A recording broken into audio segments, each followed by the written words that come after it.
Me, Nigel, and of course, Heather. Hello. Heather, the head wig designer extraordinaire at Sister Wigs, and me, the massive geek husband. Is your mic on or is it mine? Should be yours. Okay, cool, because I just had to unmute it. So they probably didn't even hear us say hello. Hopefully they did, so we should say hello again. Want to do it again? All right, let's do that again. 1, 2, 3. Hello!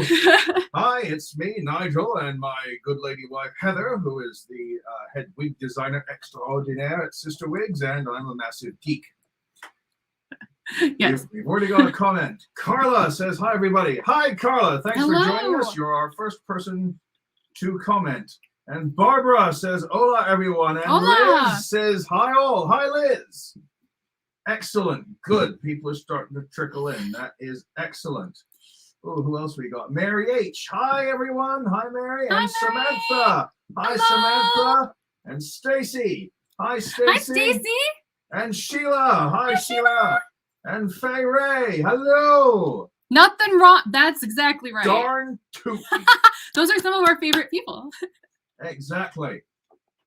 But again, we were shamelessly biased because we were part of the geek community. Well, yeah.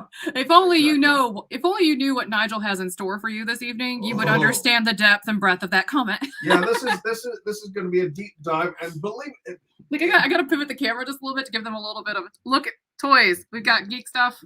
Oh, it's coming. Yeah, believe it or not, this actually has something important to do with tonight's topic, and we'll get to that shortly. Trust me. What else we got here? Cat B says, hi, kitties. Hi, Cat. Mary says, went for a ride today, and first song on radio was Roxanne. Is it a sign? Oh. It's a good song. I don't believe in signs or omens or anything like that, but you know, if it does remind you of something you have in mind, well, I'm not going to argue with it. Terry says, hi, everyone. Hi, everyone. Cheryl says, hi, everybody. Hi, Cheryl. And Faye Ray says, lol, looking forward to it. Okay. Excellent. So our shameless self-promotion has been achieved. Hooray. What else we got? Oh, where did the tab go that I've got this on? Oh, I don't know. Well, I'm going to let him keep rolling with you guys Right. while I try to figure out the technical difficulties going on with my slideshow. It wouldn't be a Sister Wigs broadcast without some form of technical That's screw-up. right. At least this time it's happening off camera. Well, thank you, Shelley. It's greatly appreciated. Wendy says, so glad I don't have to work for once. Hello, beautiful people. Hello, Wendy. Glad you could make it. Yes. Glad you could make it. Hi from freezing New York City. I can sympathize, believe me. Both Heather and I grew up in the snow belt, so yeah, we can sympathize. On a related topic, like part of the reason why I'm kind of dressed down today, I just filled in my eyebrows a little bit, because they're like sisters, but they're not twins, you know. Essentially, my throat is killing me, and it's not like a sick sore throat. It's just a tired, dry, forced air heat kind of sore throat, if you know what I mean. So it's like no matter how much I drink, it's like I can't hydrate enough. I think I finally have to break down and break out the humidifier, because it's just and these are a lot of talking, and I find that like I'm just so dry. Well, you've made a fair few videos this week. I've made some videos. They're not up anywhere yet, except for they're for the affiliate program. So I've been talking to our affiliates in a lot of depth and detail, and that's been a lot of video work. I've also been in just a ton of meetings, like for professional use. Like I've been in like about 20 different meetings this week. It's we've both been working our butts off this week. I've been doing a lot of photography and coordinating other things like that. So yeah, we're both run a bit ragged at the moment. But I did want to show you my masking configuration, because I don't think it's actually something more significant than just being dry. But I always wear like a KN95, and I always color coordinate. It's very sparkly. My solution is so very sparkly, and there's actually a KN95 in here, so I'm like double KN95 everywhere I go, because I'm like super afraid that I'm gonna make him sick because he's on like immunosuppressant drugs. So I know it probably sounds like a bit of overkill, but neither one of us has experienced the Rona yet. So yeah, we're both, as far as we know, lots of knocking on wood. We just don't really go anywhere. Yeah. Well, I do. I know you do, but I run errands and you mask up like you're going into immediate Chernobyl. I do. It's so, oh God, people probably look at me and go, "Now there's a hypochondriac." When in fact, I'm just trying to be safe, you know. But it is what it is. So I'm not really too concerned about that necessarily. I am definitely concerned about you know, hurting my voice in general, because I'm a singer, and I guarantee you that because it's vocal fatigue that's causing the irritation, the more I talk, the higher my voice is actually going to get. Yeah. And if any of you are sopranos, you probably know exactly what I'm talking about. When I'm actually full on sick, or if I have bronchitis, I sound like I'm doing a Minnie Mouse impression, but like really, really airy. Like, I mean, it gets so high that I can't even approximate it right now. Oh God. You've heard it. Yes, I've heard it. It's not an exaggeration. It's like the pitch just creeps up and up and up and up as my vocal cords get more and more tired. Yeah. All right, so let's continue with some more greetings here, shall we? Please do. Sharon says, hi, everyone. Hello, Sharon. Hello there from Kathleen. Hello, Kathleen. Yeah. Diane says, windy Montana here. I just met you guys. Love the show. Oh, thank you very much, Diane. Thank you for joining us. Wonderful to have you on board. Faye Ray says, I'm so jealous of those brows. We love you, au naturel face. Well, the brows today are drawn on for you know, especially this one here. It grows in kind of thin compared to this one, so I try to get them kind of close. But thank you. Sheila says it's still pretty warm in Southwest Florida, 75. Way to rub it in. Color me envious. Carlos says, love your YouTube Willow in depth, really great. Thank you. Yeah, that took a while to film and edit, and yeah, we're thank you. Thrilled you love it. I do plan on trying to do that with more of our styles. It's just time consuming because they're I think that one video probably had about 30 or 40 different media assets in it, just in that one video.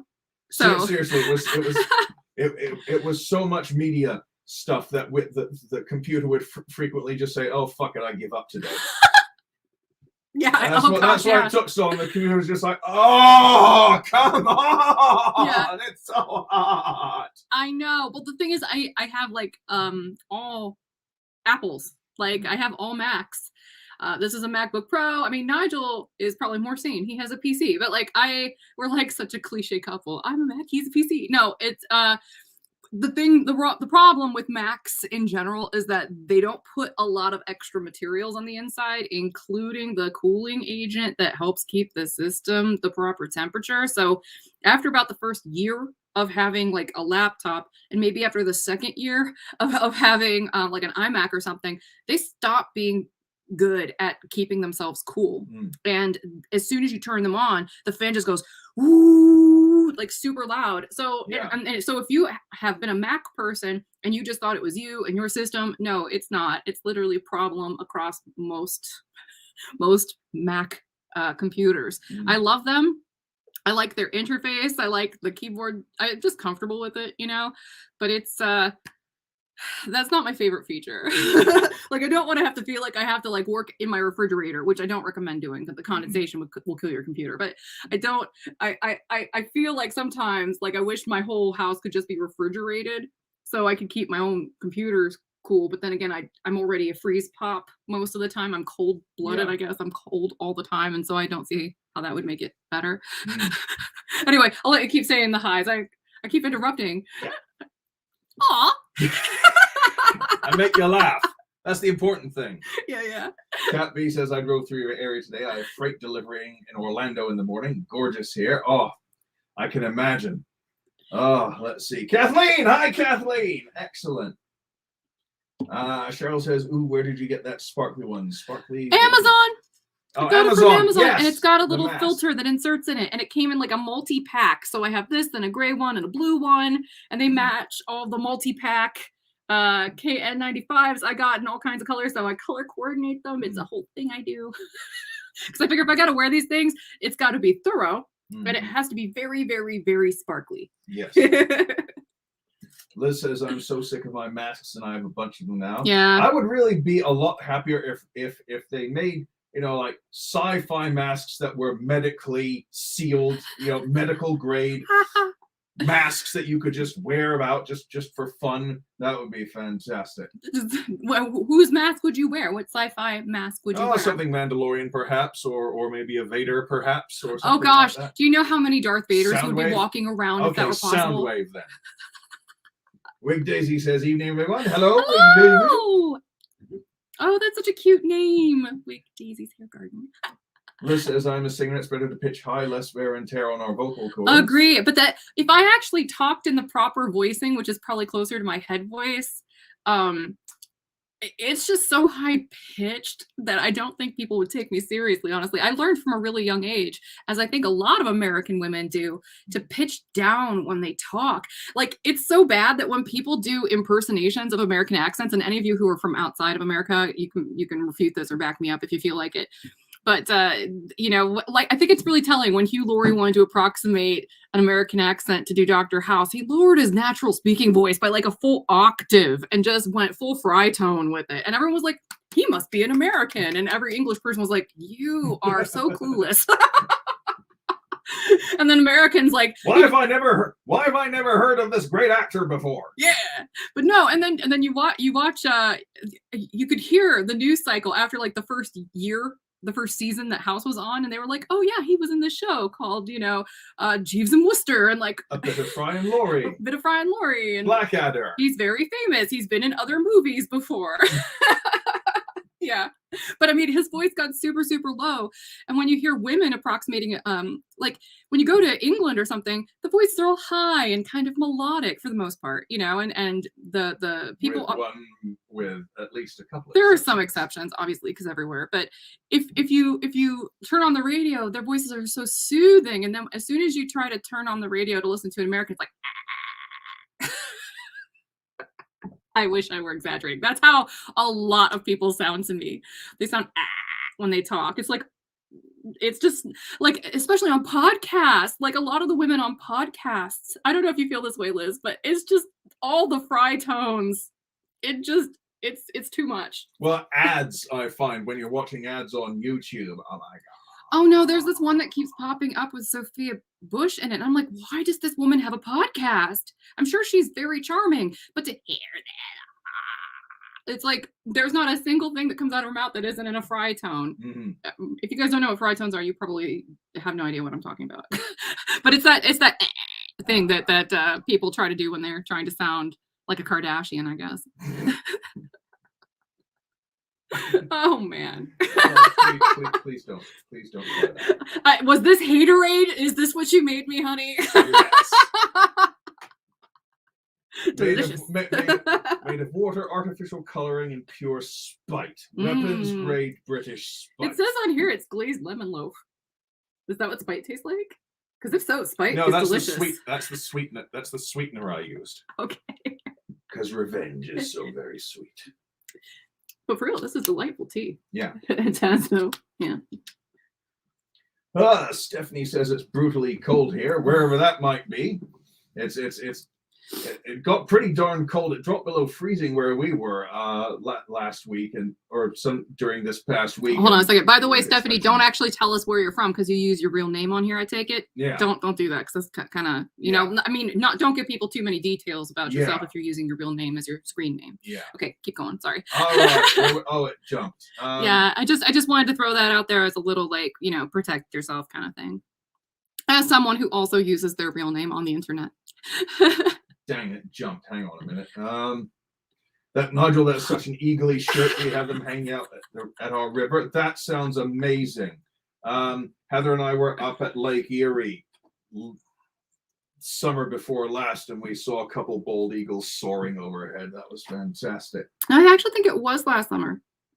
Was it last summer? I think it was because we went to go visit my family because I hadn't seen them since 2018 because of these challenging times. Yeah. Come to think about it, I think you might be right. Yeah, but Are you sure? Yeah, and we saw bald eagles while we were we were waiting for the ferry to go to Kelly's Island. Yeah. So yeah. Stacey says the in-depth Willow video was your best one ever. Thank you. I'm hoping to do one for Trinity next because Victoria from our affiliate program, she recommended that, and so I'm like, all right, game on. I can follow up a shorty one with a longer one, and then maybe we'll switch it up again. Kathleen says, loving my new Vaughn in the new Tahitian sunset rooted. Excellent. And thank you, Kathleen, Looking for good in it. Yes, and thank you for sharing pictures with us of that, because you look so good in every red. But that I agree with you. That one looks really, really great with your skin tone. Barbara says, I envy anyone with brows. Microblading, aka death by 1,000 cuts, is a blessing. I've heard that that's painful. Yeah, I used to have some pretty good brows, and then age started hitting, and they've been thinning out. So, but they're still there. Like for the there. wedding, we had them color tinted, and it looked great. You had them color tinted. I had someone color tint them on behalf of my husband. Yes. Terry says Willow video was awesome. Thank you. Please turn your mic on for a sec. I wanna change a setting here on my end. Right, I'm gonna dip out for just a second and let Nigel take over. All right. So give me just a sec to. It bloody well skipped again. Okay. Where'd it go? Hang on a second here. All right, there we go.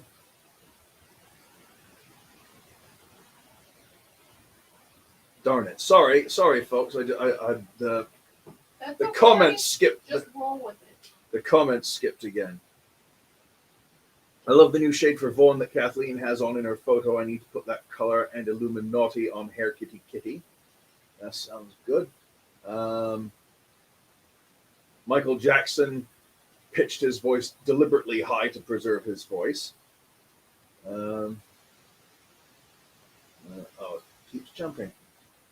Sorry, folks. This thing keeps jumping. So let's continue with the presentation, shall we? And hopefully we'll get back to the usual stuff. Now there we go.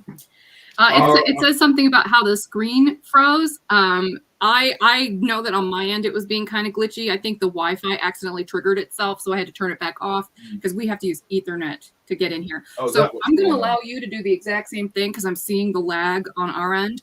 And so he's going to leave the stream. I would like you to actually leave studio, and make sure your Wi-Fi is turned off before you come back in, and make sure the ether I'm giving him like IT tips. Disconnect the Ethernet and plug it back in. Right. Hello, IT. Have you tried turning it off and on again? Yeah.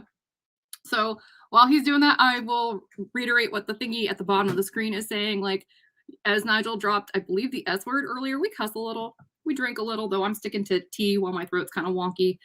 And what else? Oh, this might be slightly unprofessional because that's kind of how we roll, at least on these like Saturday night live streams. Everyone keeps mentioning my Willow video. I tried to keep that a little bit more professional. So the tone that I hope to strike between the two channels, because I literally have 3 YouTube channels. One's like the old stuff. So that's Sister Wigs Classic. And then this channel, which my hope is to keep this kind of loose and just kind of like fun vibes and, you know, informational, infotainment. I don't know how to frame it, but you know what I mean? Like nerdy meets not really formal.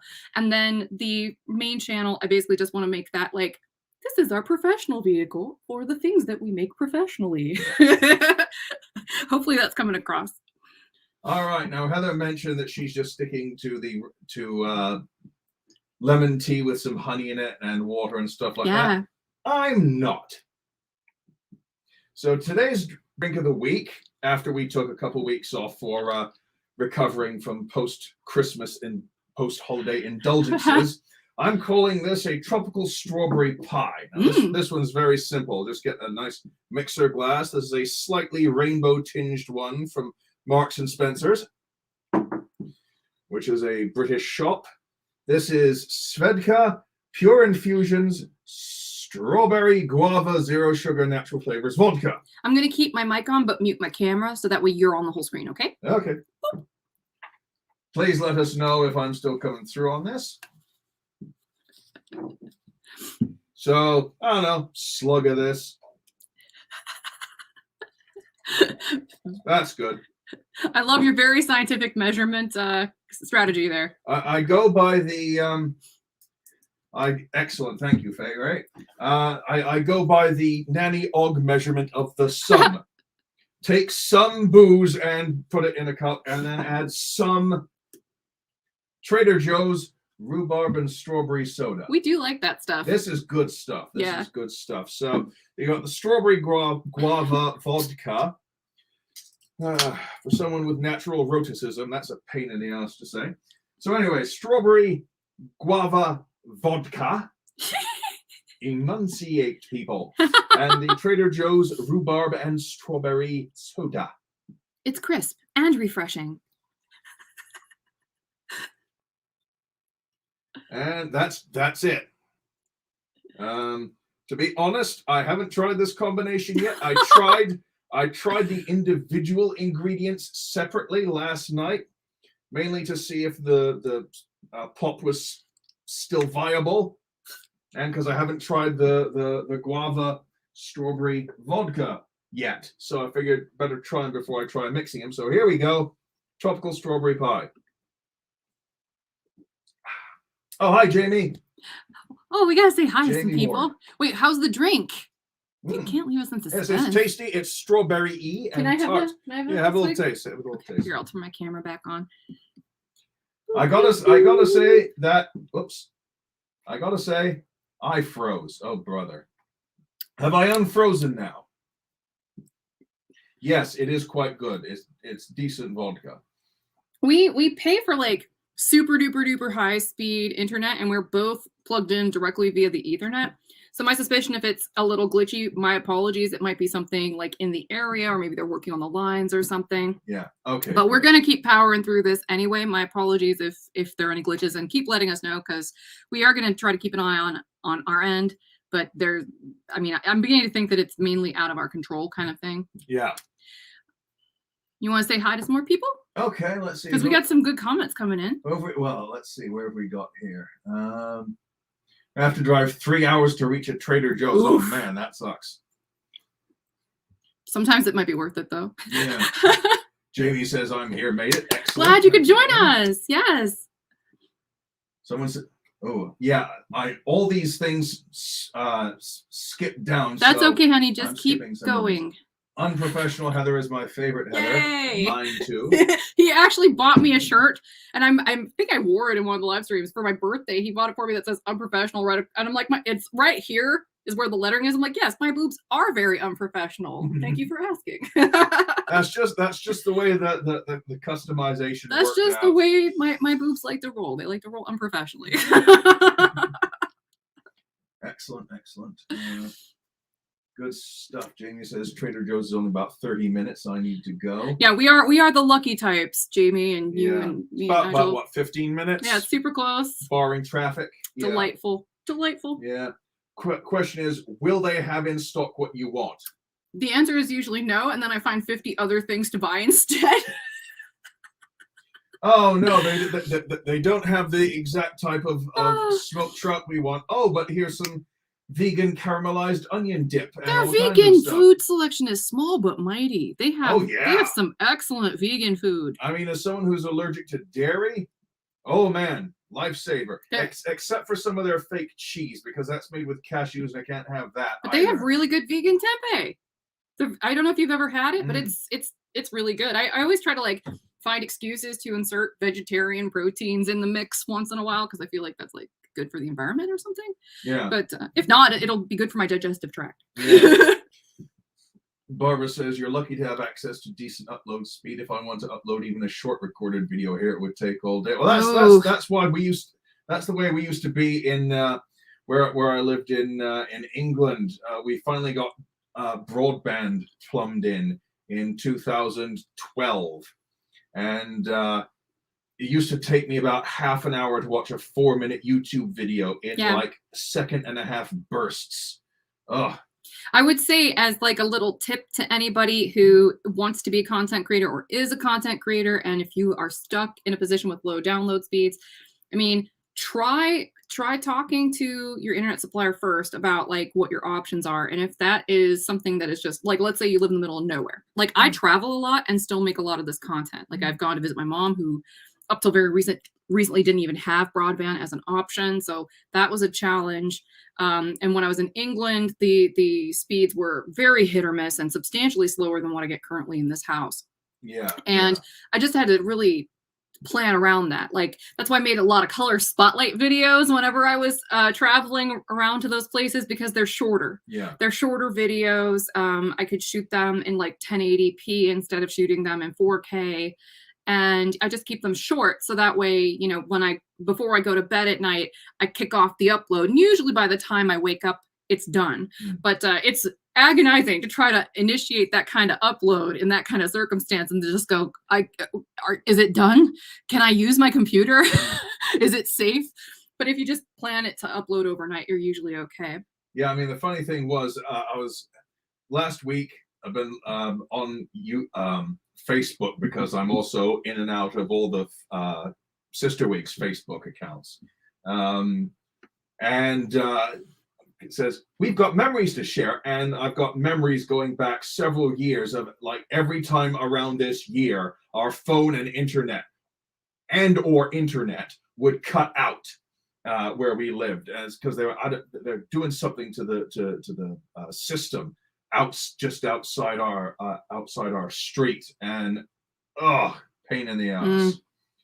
Sharon loves your color spotlight videos, by the way. I want to keep making them. I'm just going to focus them more on the stuff we're making. I'm kind of waiting to see what colors we buy frequently, so that way I know which ones to target, because I don't have a ton of time these days, but I want to try to hit everything that's really necessary. That's why I started with Willow, because Willow was the one that was selling the fastest of the new releases. I was like, I should probably tell people what that one's about.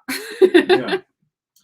Now we're gonna take a few more minutes to, you know, pad the runtime a bit, to wait for some more people to show up before we get into the main audience stuff. But I love how brilliantly honest that was, dear.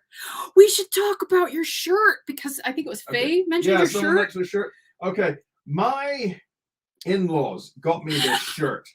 I think because they have some sort of would get some sort of twisted joy of me wearing such an American shirt when I'm a goddamn foreigner. I don't think you need to guess whether or not that was the reason why my stepdad bought you that shirt. I think that is literally the reason, nail on head, because he thinks it's funny. Yeah, but here's the thing.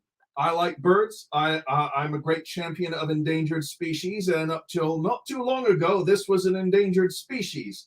And I like eagles, bald eagles included. Not only that, but they've got the cutest little chirp. These are eagles in space, honey. Yeah. They're space eagles. Yeah. They're forging new paths. So it's space, it's nature, it's nature conservation, it's all stuff I like. And they have technology we can only dream of, because they don't need a spaceship to fly in space. America. That's right. Yeah. So anyway, like I was saying, I mentioned last week when she was on. Not sure if she's been in yet, because I haven't been noticing the I haven't been seeing her show up in here. But I mentioned that we would be talking about our friend Sean, and I can't get the right diacritical marks on the name. But she popped in last week and said hi, and said how happy it was that we were together and happy together and all that sort of thing. Well, I need to mention stuff about Sean here. This was when I went to work at a casino in my hometown. And this was way back in 2002. I was very new. I spent about 6 to 8 weeks on training how to spin roulette, deal blackjack and poker and all that sort of thing. And most of that time was dealing with roulette and scraping up chips and stacking chips and counting chips and doing our 17 and 35 times tables to add up winnings and so forth. Well, early 2003, my casino license came through, so I was put on the tables. And Sean was one of the senior croupiers who was set to overlook the newbies who were in there. And let's be honest, I made some mistakes. And yeah. However, after a rough start, Sean and I got to have good friends. We bonded over mutual sarcasm and hate of the general populace. But no. Seriously, we're both snarky. We both love crisps and Who doesn't love crisps though? fizzy drinks and sodas and all that, and chocolate bars. We had endless fun making fun of the television and talk about snacks and so forth. Well, fast forward about 14 years, because that's about how long I was at the casino.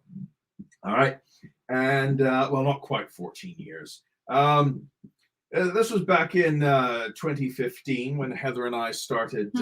So that was about 12 years. Fast forward about 12 years. Heather and I started picking up our relationship. And Sean noticed how happy and, well, happy I actually was for a change. And she got a great kick out of that and took great interest. And she'd every so often Heather would come into the casino and I'd bring Heather in and all that, and we'd have a good chat and everything. And side note, I didn't just walk over to England and pop in for a visit. No, it was while I was over there. Over. Yeah.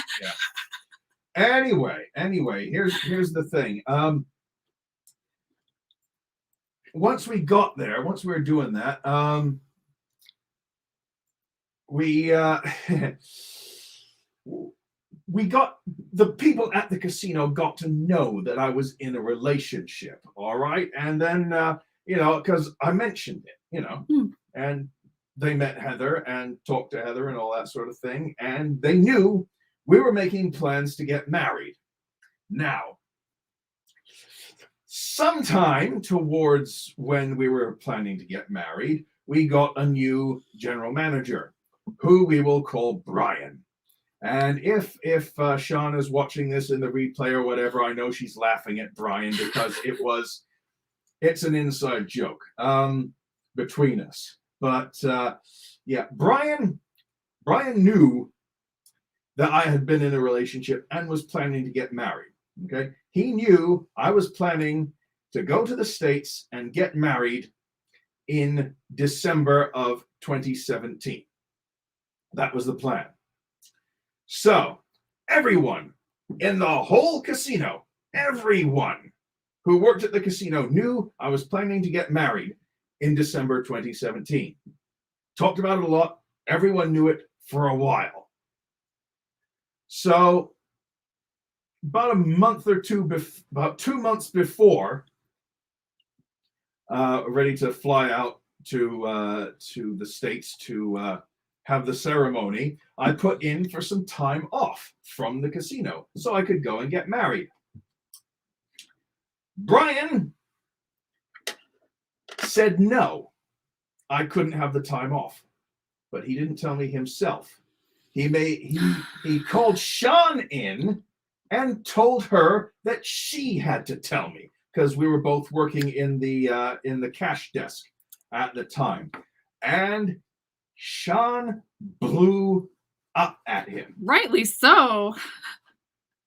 Couldn't tell me himself, making her do it. She went off on him, using all kinds of swear words at full volume, crying, outraged on our behalf, and I didn't know about this at the time. And I thought, and when she told me this, because she got emotional telling me about it herself after the fact, and I thought, really? So I'm not allowed to have time off to get married, which I've been talking about for 1.5 years, and everyone knows about it. And you didn't even have the decency to tell me yourself. Neil say deposits have been paid. All the deposits have been everything paid. was planned and paid for already. Oh yeah, everything's been paid for. And we paid for it ourselves. We paid for it ourselves. Okay, handed in my resignation. Yeah. And yeah, he said, well, if you ever want to come back to work with us, just let us know. Really? Yes, he actually said that. Didn't give it to me in writing, mind you. Didn't give it to me in writing, but he said, and I thought, no, I'm fine. Yeah, thanks, though. Thanks, I'm fine.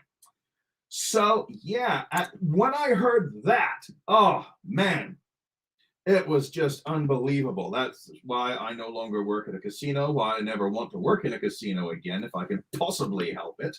And yeah, so Sean has been one of our biggest champions for ages, and that just clinched the deal as her being one of our favorite people in the world. Yeah. So definitely. So Sean, if you're out there, if you're watching this on the replay, Yes.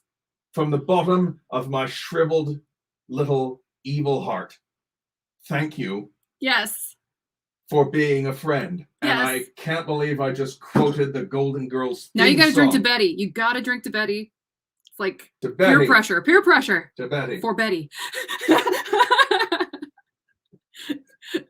She would have it no other way. And she would also approve of your shirt very much because of animals. Yes. Oh, yes. Oh, goodness. So thank you, Sean. Yes, thank you, Sean. Oh. Because, oh my goodness. And you know what? Karma is a bitch and she exists because that casino is gone. It is gone. The Rona was not kind to it. No. So, yeah.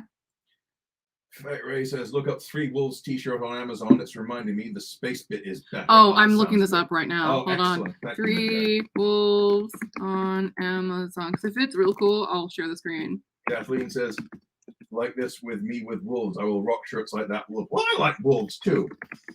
Nice little puppies. Oh my gosh. Is it the one with the big moon? The Mountain Men's 3 Wolf short sleeve tee. Oh my gosh, it is. Except they're in space and they're howling at the moon. I'm quite perplexed by this, but I will share. So Oh, dang it. hold on. Let me.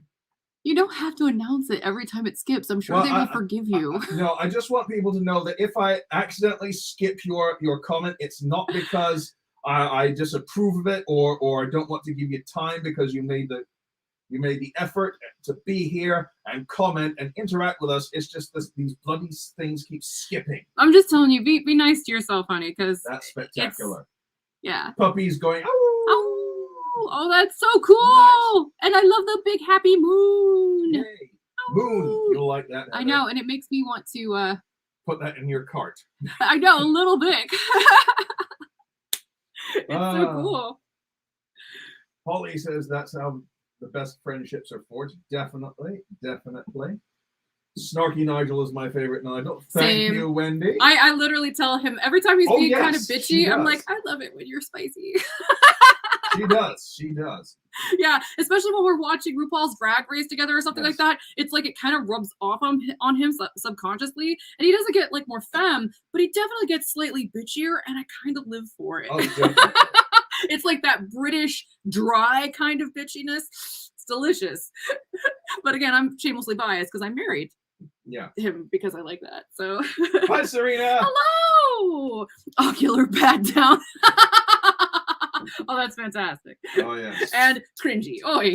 Because it makes me think about anytime, like, particularly that stupid, anybody who's got eye issues has probably had this, where they go to the eye doctor and it blows this air at their eye to measure the pressure in their eye. I freak out so hardcore at that thing. I'm like, oh my God, please don't do it. And it doesn't hurt. You don't feel it hardly at all. It's just air.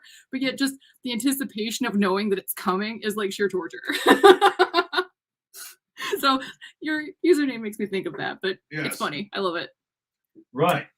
Some more comments. How could he possibly say no? I get the impression it was one of those situations where he was trying to force me to quit.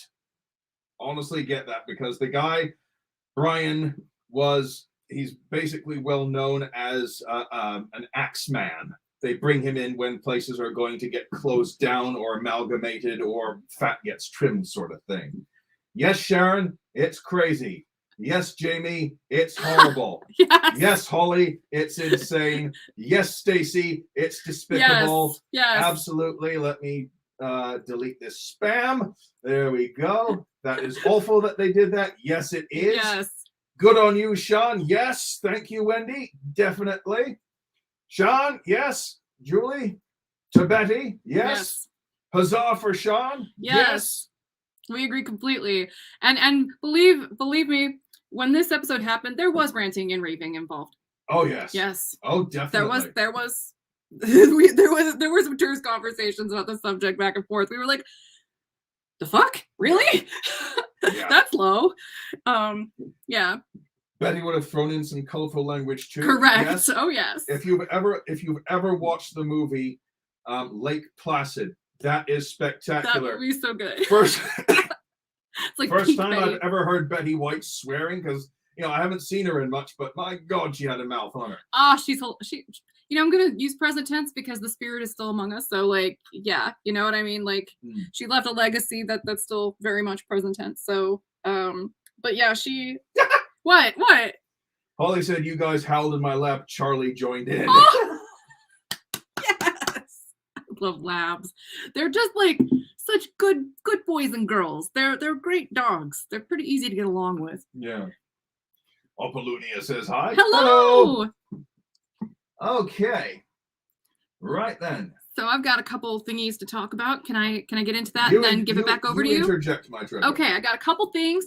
They're fun things, I think. Okay, so and then I have more towards the back end after he's done with his spiel. We're gonna pass the torch between each other a little bit to give my voice a rest. But I'm thinking about a merch refresh on the main channel now that it's rebranded. So I made a shirt that has the logo two ways, and I basically want to know which one you like the best. So I've got one where it's square, right? And then it's the same shirt, just I wanted it for demonstration purposes, but it would just have one. This one's round, which I'm actually leaning round because it's a little bit less like, here's a billboard where my boobs live, and more of like a, I don't know, just like a badge. I don't know. But which do you prefer? Superhero crest. Do you like round or square? Please let us know in the comments underneath when this live stream is over. Yes. So can you mute your camera for just a second? I am muted. No, turn your camera off for just camera. a second so I can take over the full screen. So again, square. Right, round. Everyone likes round. Round. Discuss. Everyone is saying, "Oh, it's unanimous." Round. All right, good, because that was what I was leaning towards too. But I was like, I got to run this past the gang and figure out what everyone likes, because I don't want to just assume, because you know what they say about that. Round. So. Everyone loves round. Heather. Hey! We're doing round then. Awesome. And since the whole reason for the season, the whole purpose of the latter portion of this particular program is me talking about pre-sales and where we are with that and stuff like that. Well, I talked to the factory today that was making our Annika wig. And I know that that's one that a lot of people were really in love with and would like to buy a refill of. So if I put that on Hair Kitty in probably like the most popular, like 3 or 4 colors, maybe, just saying, I wouldn't do an exhaustive refill, because we cannot afford a huge refill, and I'll explain some of that towards the end. But I'm open to doing a pre-sale of that, just like with the other things. So if you are somebody who's been waiting to get a refill of your Annika, I'm very open to that. The factory I talked to, very open to it, and we can arrange that. We just need to know if there's enough interest to actually justify a reboot, So okay, those were my 2 thingies, and I'll pass it back over to you. All righty. Speaking of which, we got some. Oh, turn your camera on.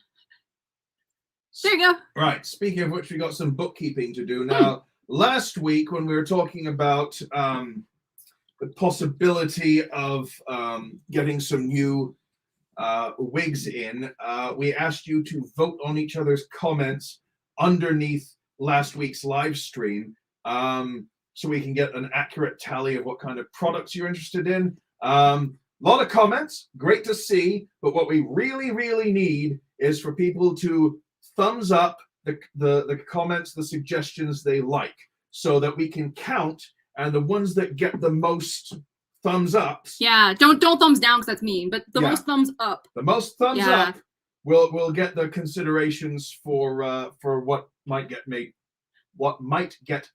next. Hold on a second. We got a question about Annika. So before you get too ahead of yourself, I really want to. Yeah. Jamie says, wait, I don't remember Annika, and I own every single wig. It was from a couple years ago. Yeah. It was part of when we first started flirting with making our own stuff.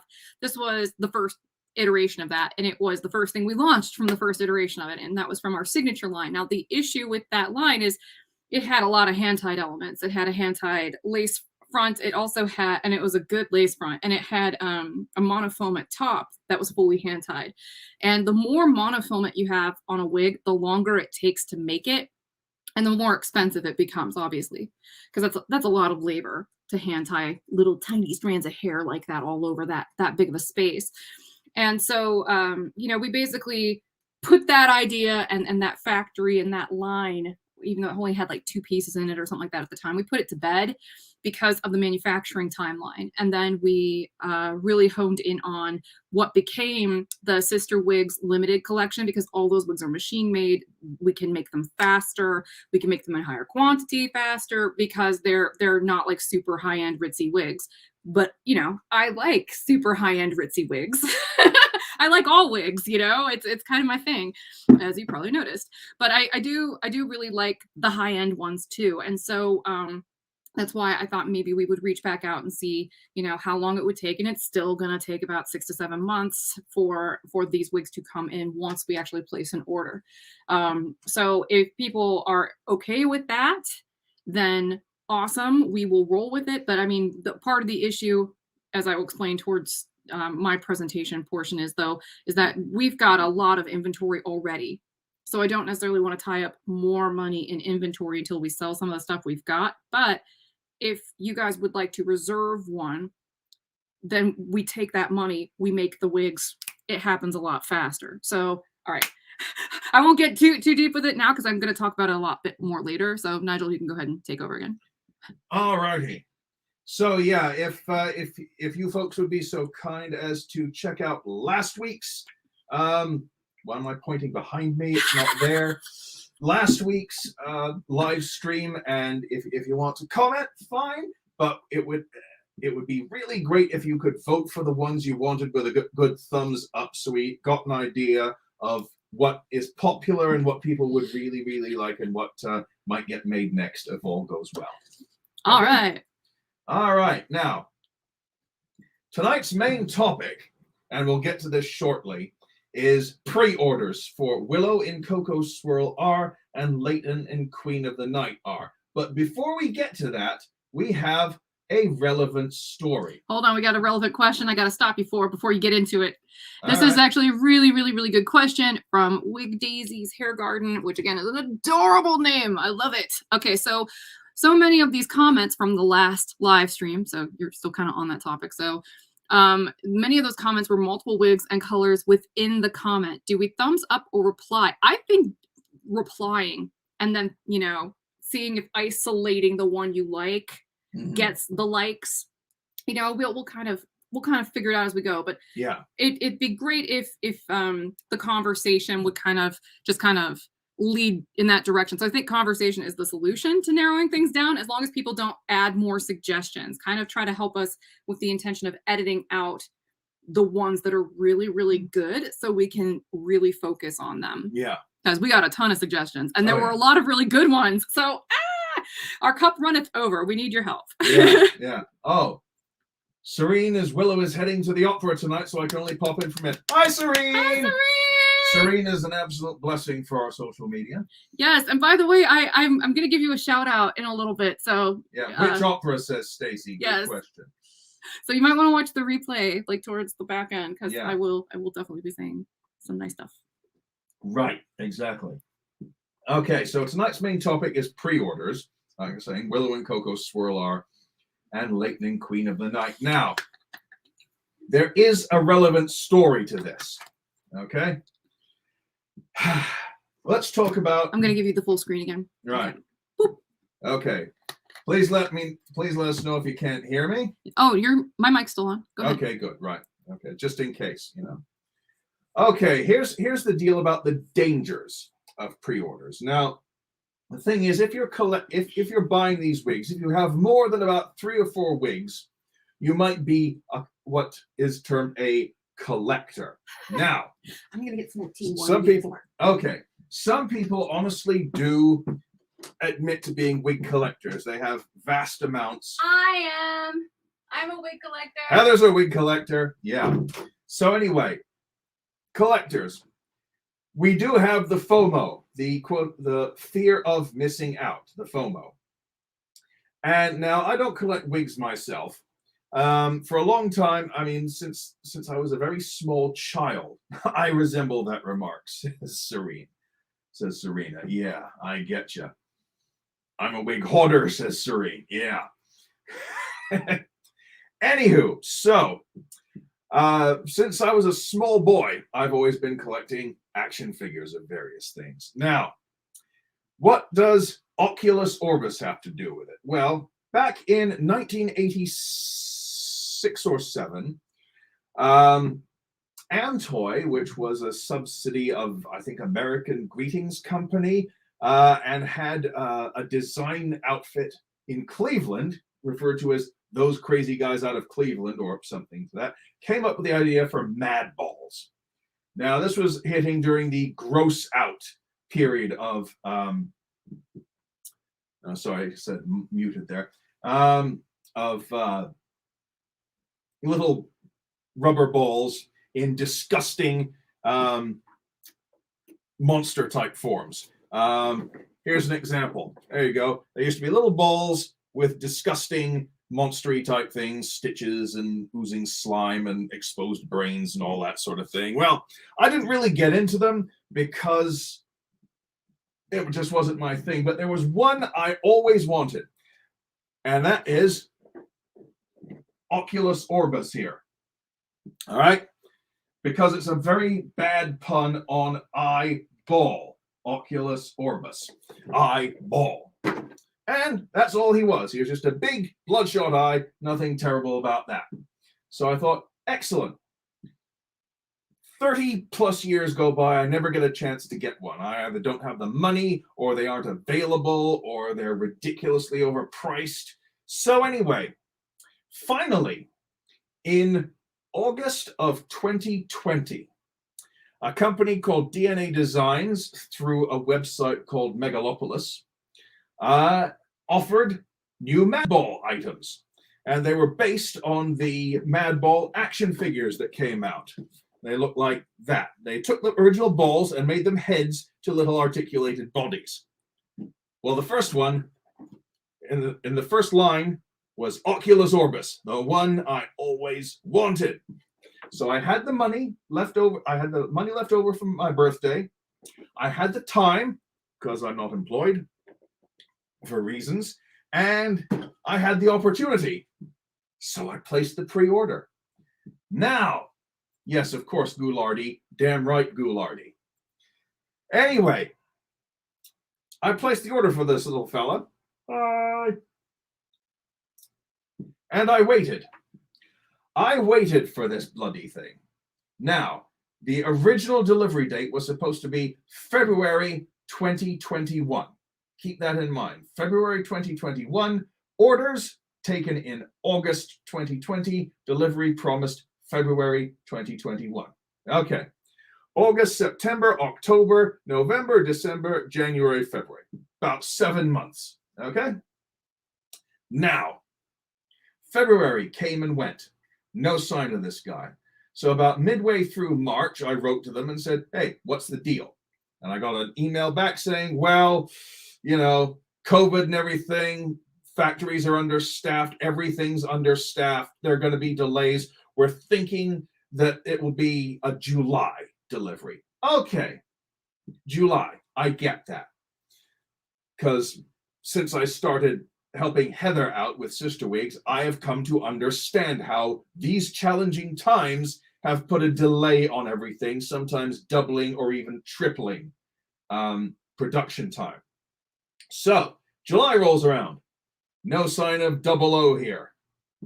So August, over just like a few days over a year after I ordered this thing, I wrote to them and said, what's the deal? Well, again, these challenging times, lots of delays, manufacturing problems, prototyping, etc. Yeah, lots of excuses, but excuses I can understand. All right, perfectly fine. They said we're looking for to get them shipped from the factories to our warehouse in October. Fine. October comes and goes. No word. And by this time, I've completely forgotten about it. When midway through November, I get an email saying, these things are on their way from the factory. Like a month after, the third guarantee. All right. So I wait. Beginning of December, they say, they're in the factory now. They're in the warehouse now. We're sorting them out, and we're going to start shipping them by the middle of December. Middle of December 2021, about 11 months after they were supposed to be delivered. Okay? Now, they took care of all the big online stores first and then started shipping the individual stuff.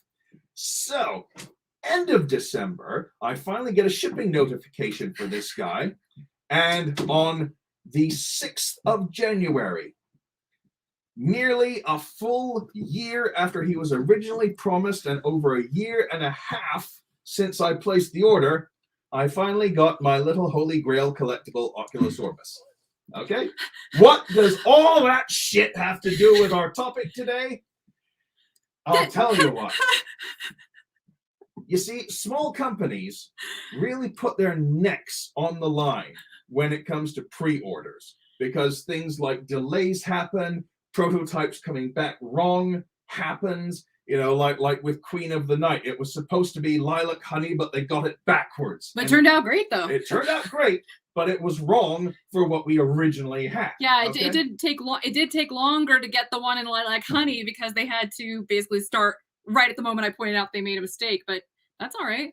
But it make the time frame for the rest of the colors of Leighton longer, which is why we don't have them listed yet. So you want to put yourself back on the screen? Sure. And I'll finish up this enormous tangent. I gotta tell you, that toy is hideous. It is. I thought he would very gruesome. I thought he would also make for a good. I mean, you can pop Look at all of those veins. You can pop his head off and have the original Mad Ball as well. But anyway, that's a lot of veins. Yes. Anyway, point is, small companies really get the short shrift when it comes to manufacturing time and how urgent their stuff is compared to the big international companies, and they always get shunted to the back. And delays happen, and this and that and the other. And let me tell you something. As someone who knows collectors, the FOMO, the fear of missing out, really drives their anxiety. I admit I was getting anxious about not getting this guy after being so close to owning him finally after nearly 4 decades. Well, other people didn't take it so well. And by the way, you've got 2 people who agree that this is cool.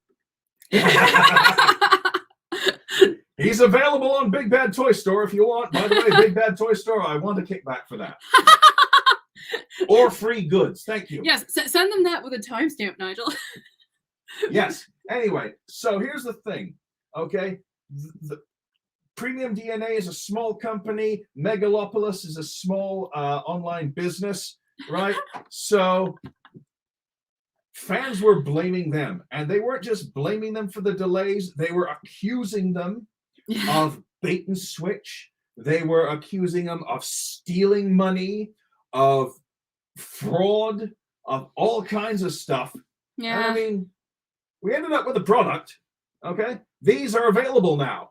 I mean, I can kind of see it from people's perspectives, though, because there are just so many damn scammy stores on the internet. So, I mean, I kind of get it, too, Yeah, there are. But, I mean, this was delivered. These are available on the original site I bought them from, Megalopolis. They're available from Big Bad Toy Store and other reputable online places. But the point is, we ordered it, we got it. It took longer than we thought, but we got it. But the amount of crap that anxious collectors were putting out there, I mean, utterly shitposting, saying libelous, slanderous things. Small companies really put their neck on the line for this kind of thing. And reputations can get trash. Well, let me tell you, I've always kind of suspected, and if you guys disagree, let me know, but I've kind of suspected that most of the people who do that crap know that. And they see small businesses as easier targets, because if they bitch about like McDonald's, does McDonald's actually care? Yeah. Is it really going to impact their bottom line? Because they serve billions and billions, apparently. Yeah. Probably not. But, you know, if there's like a mom and pop burger diner on the corner, a single bad Yelp review could probably put them out of business if they're just starting out. Yeah, exactly. So I think people innately know this, and they're trying to use that vulnerability as leverage. Just my opinion. Yeah. So all that big enormous rant about disgusting reboot toys from the late 1980s for overgrown man children. Yeah, that's why this is pertinent, because pre-orders from small companies can get delayed, and we put our reputations on the line for these sorts of things. And if, you know, things get delayed, shit can go down. I got a really good question from Cheryl, who wanted to know, why are the recent color refills for Piper and Friends? So like, that's what Cheryl's referring to. Why are they on Sister Wigs and not Hair Kitty Kitty? Because it takes a lot longer to make the listings on Hair Kitty Kitty. Like literally, it's an individual listing for every single color. That is quite time consuming. And that's actually one of the things that we're getting some help with right now. And then of course, every single one of those listings on Hair Kitty Kitty requires bespoke images to be edited and uploaded for the at least the main gallery of 4 images, but also a lot of the listings have an embedded 8 image gallery on top of that mid page. I'm talking like a real UX designer at this point. So the problem with that is that that's a lot of media to add to a single listing. I mean, you're talking about custom copy, because I mean, when you're listing things on Sister Wigs, they have the benefit of it's a single listing and every color is nested underneath it. That's just assets for that wig and copy for one wig to rule them all. You know what I mean? And we get much more detail oriented deliberately on Hair Kitty Kitty, because we want, part of the reason why I suspect the return rate is so low on Hair Kitty Kitty relative to Sister Wigs is because we're very, very, very painstaking in how we describe the products and making sure people know from every single angle what it is that they're getting. Oh yeah, and those photographs take a while. And he's taking all those images right now. Because I'm taking them now. Yeah, and it takes for freaking ever to take all the pictures. Like, especially of the brand new colors for Piper and stuff like that. I mean, we had no images for those, so he's been doing that this whole week. Yeah, but it takes time. I've still got 2 more to take before we can add them. Think about that. For every image you see on Hair Kitty Kitty, there are probably about 10 to 20 you don't. Right? He's taking an insane amount of images, and then we're cherry picking the best ones. Yeah. So it's a lot of labor going into that, but we do it willingly. You know what I mean? Because we got into this to be of service to the community. It's just, it's taken a while to do it the way we want to do it there, and that's the reason why. Okay, cool. All right. Sheila asks, can we buy from Hair Kitty Kitty without being part of the associate program? Of course. Absolutely. Absolutely. And it's open to international customers too. Yeah. Yeah. No, the affiliate program is literally just for people who would be interested in getting a commission in exchange for helping us spread the word about our products. So they're people who want to make content, basically, whether that's like a blog post or an Instagram or whatnot. And some of the folks that are in the program are here with us in the chat. You know, it's in its infancy, and I've been talking to them the whole week, more or less, in kind of like a group chat sort of thing. I mean, Facebook, basically, and trying to gauge their opinion, because I'm kind of flirting with the notion of having like a subcategory of the affiliate program that's literally just for fans who are perhaps not interested in a commission, but would just like to, you know, maybe get a discount in exchange for talking about us a little bit to their friends, because right now we're just trying to get the word out about our products, and that's slow going because we don't have all the money that the bigger companies have to throw at this stuff. So I mean, obviously Raquel Welch is a movie star; she didn't come free. You know what I mean? So it takes a while to get to that point, and so, you know, we're doing it with a little help from our friends, basically. Speaking of which, Cheryl says, "Can you use us to submit our images for your upload to help?" Well, that's a nice idea, but if you can use your reviews for that sort of thing, we'll happily post your review images. Oh, they'll show up automatically as soon as we get, like, I believe the threshold is 5. As soon as it might be 4, but as soon as we get a certain threshold of reviews on the page, they pop up, and then you'll actually see that carousel of images on all of the listings. So, you know, if you aren't reviewing the products, you might want to consider it, because it is helpful to other people. And once they reach a certain threshold on the page, the gallery will show up and people will actually see what you guys are saying. So if you ever left reviews and wondered why they don't show up, and there are no reviews on the page, that's why. It's waiting for that threshold to kick in. Yeah, it sometimes takes a while for it to get caught up. Deidre asks, is the 10-inch Ambrose coming soon? Yes. That's in the batch of wigs I brought from the warehouse to photograph. Yep. We're getting to them as soon as I can. We're getting to them. I've separated out all the Ambroses to photograph, so they're going to be in the first batch of stuff I photographed. Just to kind of put it into perspective, by the time we're done adding all of this new stuff to Hair Kitty Kitty, it will have quadrupled in size. I'm not lying. When I was I was at the warehouse. Heather sent a list of stuff to get from the warehouse from the latest shipment. I worked with John and we pulled at least 75 wigs. Okay, so that and this is just the most recent batch. Yeah, that's the most recent batch. That is going to be a lot of photography. That is looking at potentially 2 weeks, 8 hours a day of photography, possibly, depending on how quickly I can get through it. But it's a lot. The Ambroses are first on the list. The Ambroses are definitely first on the list. And we have that one in the holographic blonde too. The 18-inch comes in holographic blonde and it looks spectacular. Oh my god. It's so good. Yeah. I have another good question from Kathleen who wants to know, can you do a review of a color that is not on Hair Kitty Kitty? Absolutely. Do it through Sister Wigs. So if you got a review prompt for something you bought from Sister Wigs, use that prompt because we syndicate the reviews on both sites. So it will show up on Hair Kitty Kitty. And then whenever we do add the color to Hair Kitty Kitty, it'll automatically pop up because it's already embedded into the website. So it's a nice little automated thing we built in. Yeah. Kathleen says, hang on. Go ahead. Kathleen says, if someone mentions my hair, I always give the web address. Thank you, Kathleen. Oh, and one of the things that I saw when I was in the Facebook groups, was it yesterday? I think it was. Someone went to the new Star Wars Black Spire Outpost, whatever it's called, down in Orlando, wearing holographic blonde. Yay! And got stopped and complimented by several people, and she said it's a wig, and they went, "Oh, no!" But she gave out the. I wish I could remember because I've got so many names going through my head right now. But thank you for that. That was and that's amazing. so encouraging to hear. That's so fantastic. Yeah, I love that color. I'm not even into blondes. It's just too cool. I was making content before I was an affiliate. Lol, always get compliments. Thank you. Let's see. Oh, is Roxanne coming soon? We have her coming in. I believe that the last time I saw the ETA was May. I think it might be mid-May when she shows up. It's gonna, I mean, because this is why, like, what we have, I mean, even though I said this is like the first batch she brought over, like, we've got more stuff coming in kind of rapid succession. So that's why the site's gonna go real big.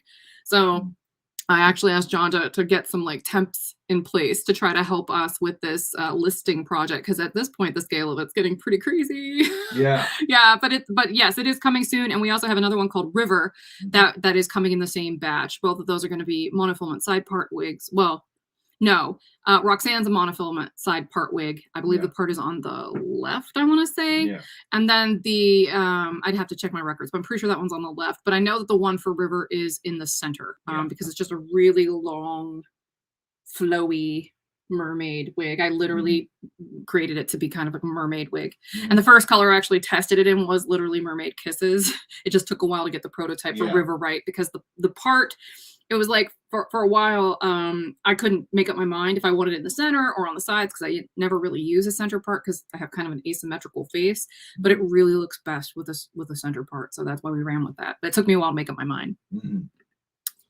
All righty. Anything else you want to cover, my treasure? No. Any other comments? You want me to move into my little I think, thingy? well, I mean, we're over an hour in. We should probably get on with this. All right, cool. I thought we were already doing that. I mean, well, we've only just started, but we've only just begun. Okay, so all right, yay. Right, here we go. Can you see it? I can see it. It's all right, showing cool. up. I'm going to present. Very professional presentation here. You seeing me actually turn it on? Okay, so there you go. All right. So as we've been kind of dancing around, this week's theme is that we're now taking reservations for the sold out Leighton and Queen of the Night-R, which you see in this photo, and Willow and Cocoa Swirl-R. Both are currently available on hairkittykitty.com for pre-order. And because we know that you're going to have to wait a while to get your wig, like literally we know up front, and you need to know this up front if you engage in the pre-sale, from the day the campaign ends, if it succeeds, then we will place that order pretty much the next day. And once that happens, the process will be about 5 to 7 months long, because and expect that to shift backwards a couple of times, because that happened to us over and over again last year. And one of the most obvious examples is that I had a ton of stuff that I made for Black Friday that didn't actually show up until like late December. So, you know, it happens to me. It happened with these wigs, which is why, you know, when we were expecting them, we beefed up the staff with some temps. We had people ready and, you know, some seasonal people to help. And they were gone by the time the wigs actually showed up. So you don't need to cry me a river or anything, but just to let you know, it's definitely something that I would expect you to anticipate a little bit in this situation. But again, the code for this is PS35. And if you use that code, you'll save 35% off of the cost of the pre-sale. And that's so if you would like to order one in a backup, or, you know, if you already know you like these styles and you would like several backups, this will help you save money on that. And even if you're just buying one, I feel like it's fair to help you save money on that, because it's going to take a while. And I'm being transparent in saying that we're going to use that money to pay for this production, to pay for these particular wigs. And I'll explain some of the downsides and the upsides throughout this presentation, so you have a full picture of what's going on. But before I do, I want to remind you of the YouTube relaunch. And in this week, we showed Willow. Some people mentioned that earlier, so thank you for that. We rebooted the YouTube channel that we used to call Sister Wigs. So the channel formerly known as Sister Wigs is now Hair Kitty Kitty and Sister Wigs. And you can see that Willow wig in 9 different colors in that particular video. So if you haven't checked that out, go ahead and give that one a whirl. I try to be pretty comprehensive with it, and I'm very interested in feedback about, you know, if you liked it, if I should keep all that detail in there, because it takes a lot of work and I don't mind doing it, but it definitely, I want to make sure it doesn't get tedious, you know? So that kind of stuff would be really helpful, because I go really, really detailed with the colors. And I'm kind of doing that in lieu of doing color spotlights, just for the record. Like instead of doing individual color spotlight videos, I'm literally talking about that wig in that color in the middle of the video. If you like that better, which was kind of like a wacky bit of very labor-intensive inspiration I had. if you like that level of detail, I will keep doing it, because I know on my end I would consider that pretty helpful if I were in your shoes and didn't know what the product looked like in real life. Okay, Sharon asked, why are the pre-orders only for these 2 colors? Because it's kind of an experiment to see if people are interested in it, and not only that, but I want to, you know, kind of be able to manage these, because I plan to basically launch more if this tends to be doing well. Like I'd love to do this with other things that are sold out on Hair Kitty Kitty. And like I mentioned earlier, I'm thinking about doing it with Annika from the Signature Collection as well.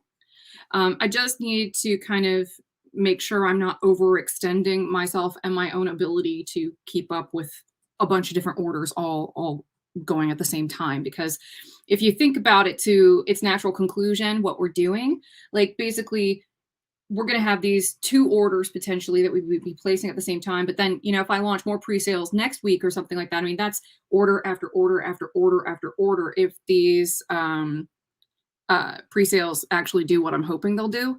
And in that case, that's a lot to manage. So I figured by doing it 2 by 2, figured that was a good classic strategy for being able to keep track of these and to manage the ebb and flow of these things happening.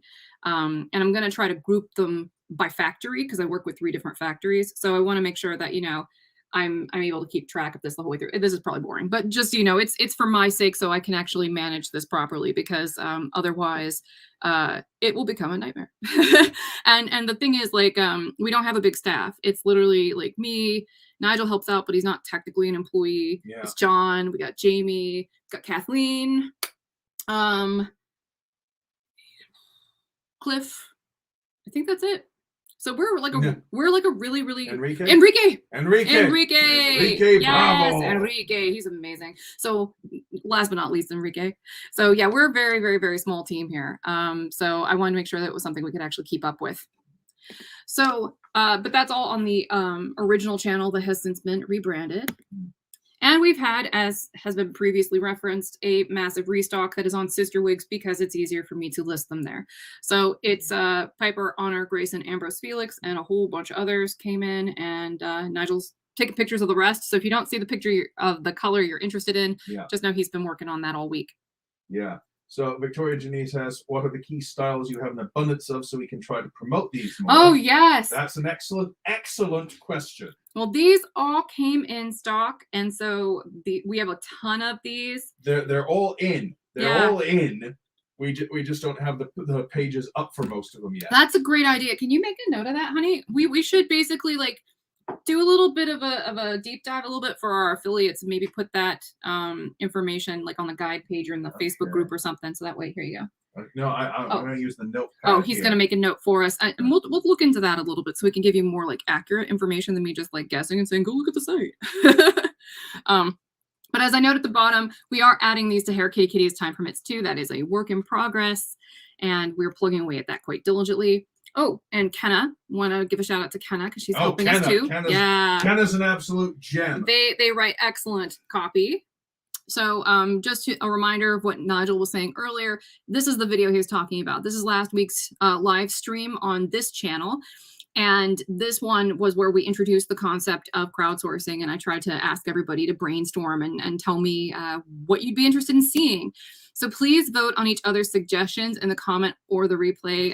It's so nice, we gotta say it twice. We got a lot of great ideas about the wigs, but we need your help narrowing them down. So please don't add new ideas, but help us with the mentality of helping us edit them down to just the best ones and vote. And please don't downvote, because we don't need to, inject that into the mix. Just make sure you upvote the ones you like.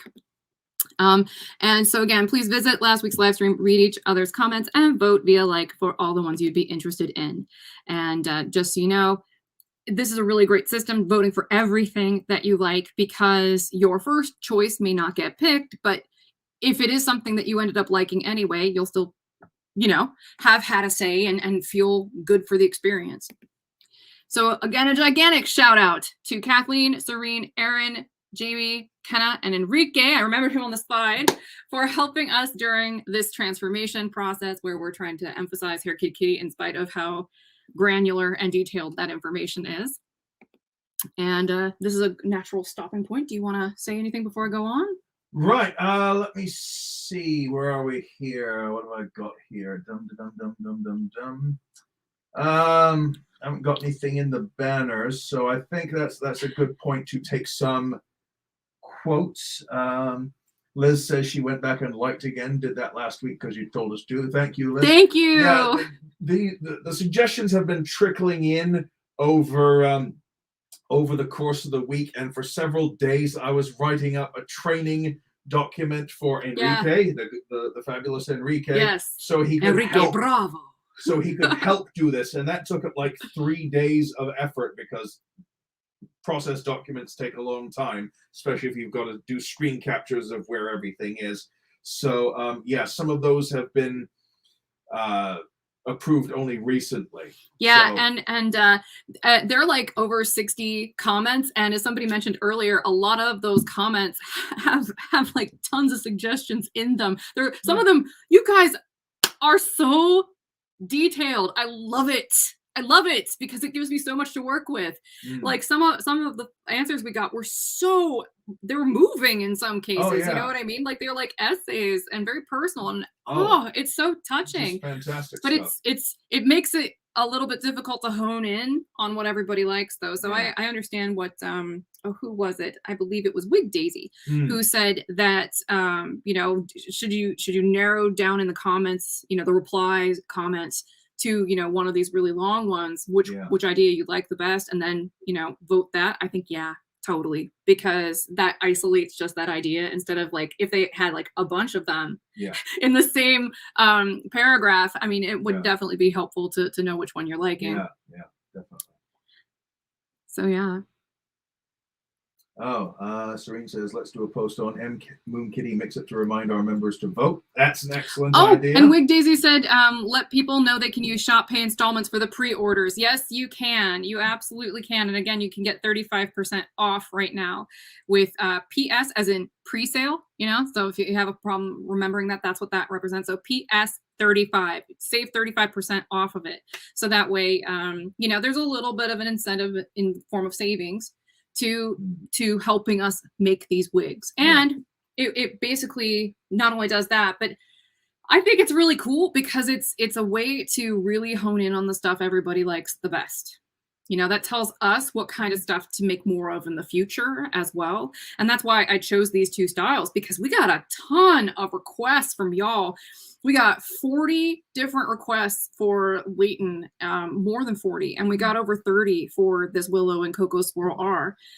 And, you know, Leighton in particular sold out in like a day and a half. So I think Willow and Cocoa Swirl literally sold out the first day. If not, it was very close to the first day it launched.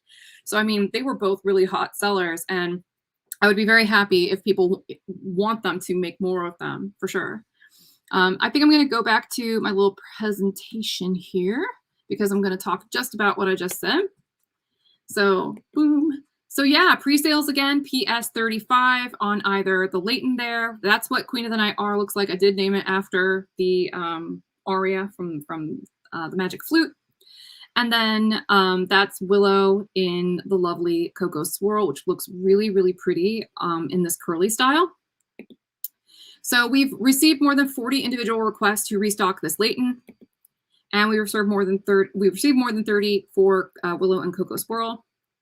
So in response, we are trying to kickstart the process with a pre-sale campaign for both of these things right now. And it is live on the site. So there's that coupon code again in case you missed it. We want to make sure we're real obvious about that because it's not always easy to see it on the page. The pre-sale FAQ, I set the MOQ, which is basically minimum order quantity. So it's the order number target. I set that very low. So we have a good chance of actually making the target in the time frame that I'm trying to kind of rush and get these into the factory so they get made sometime this year. The production will take about 5 to 7 months. And therefore, the sooner we can start this process, the better. The production timeline will begin about a week after we make the target if the campaign is successful, and we will place the order with the factory at that time. So there's the goal for Leighton. We only want to try to sell about 25 of them as part of this pre-sale. So, I mean, I hope that that's, you know, that's close enough to the minimum order quantity that I need to place that I'd be comfortable kind of making up the difference.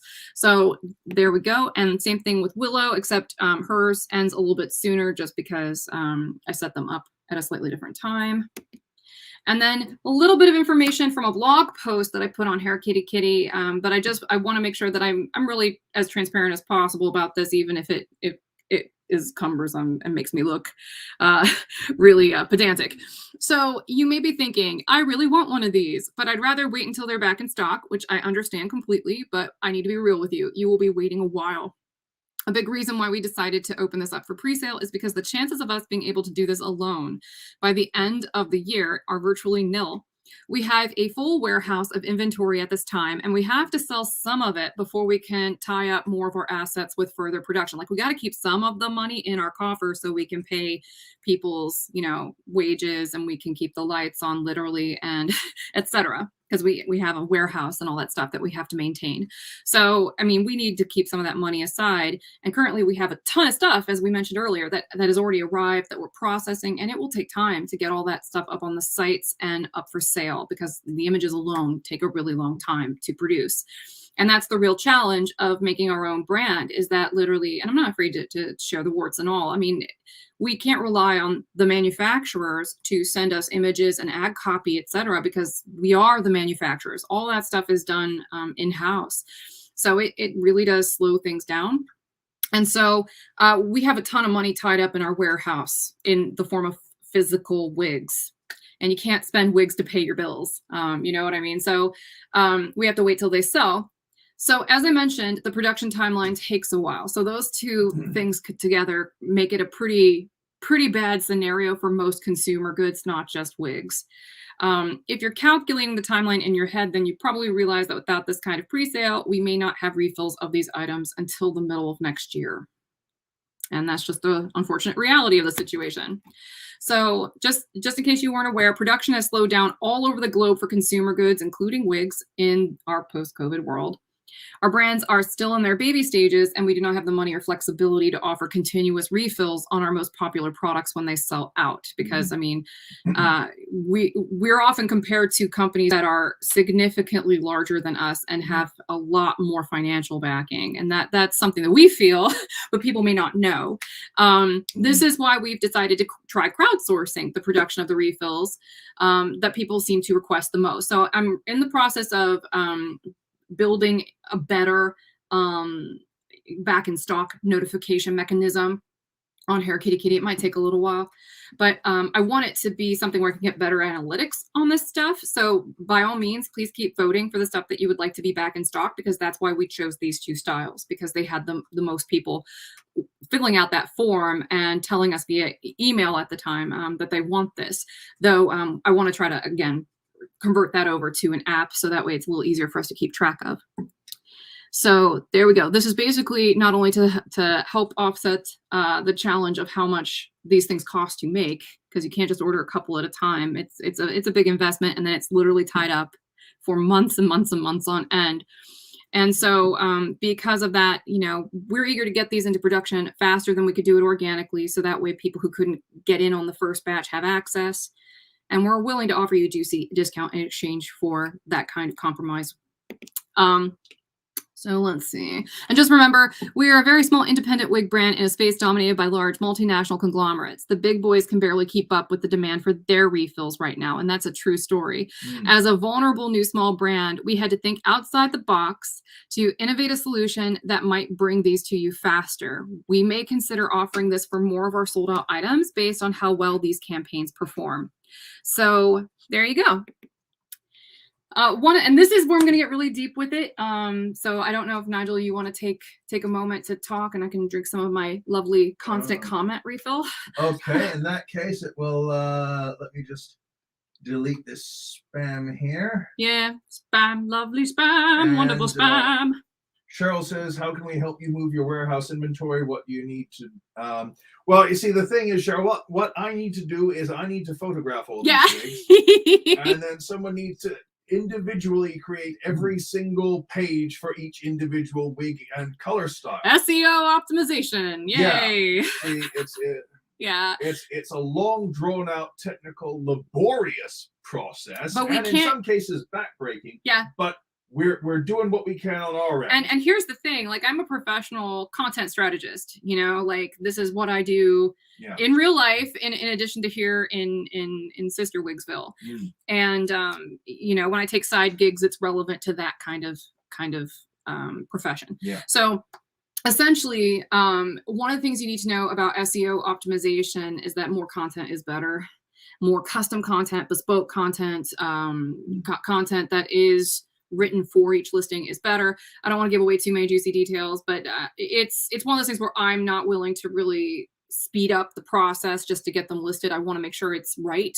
You know, we might make some compromises that for things that aren't necessary, but when we're trying to get a store from zero to, you know, big, we need that SEO mojo. We need the you know, Google spider bots to recognize us when they crawl the page and recognize how much juicy information we're providing, because that will give us a real advantage over time. But it does slow the process down. So some of this stuff is probably going to end up on Sister Wigs before it ends up on Hair Kitty Kitty. But just remember, if you review stuff, it goes on both sites.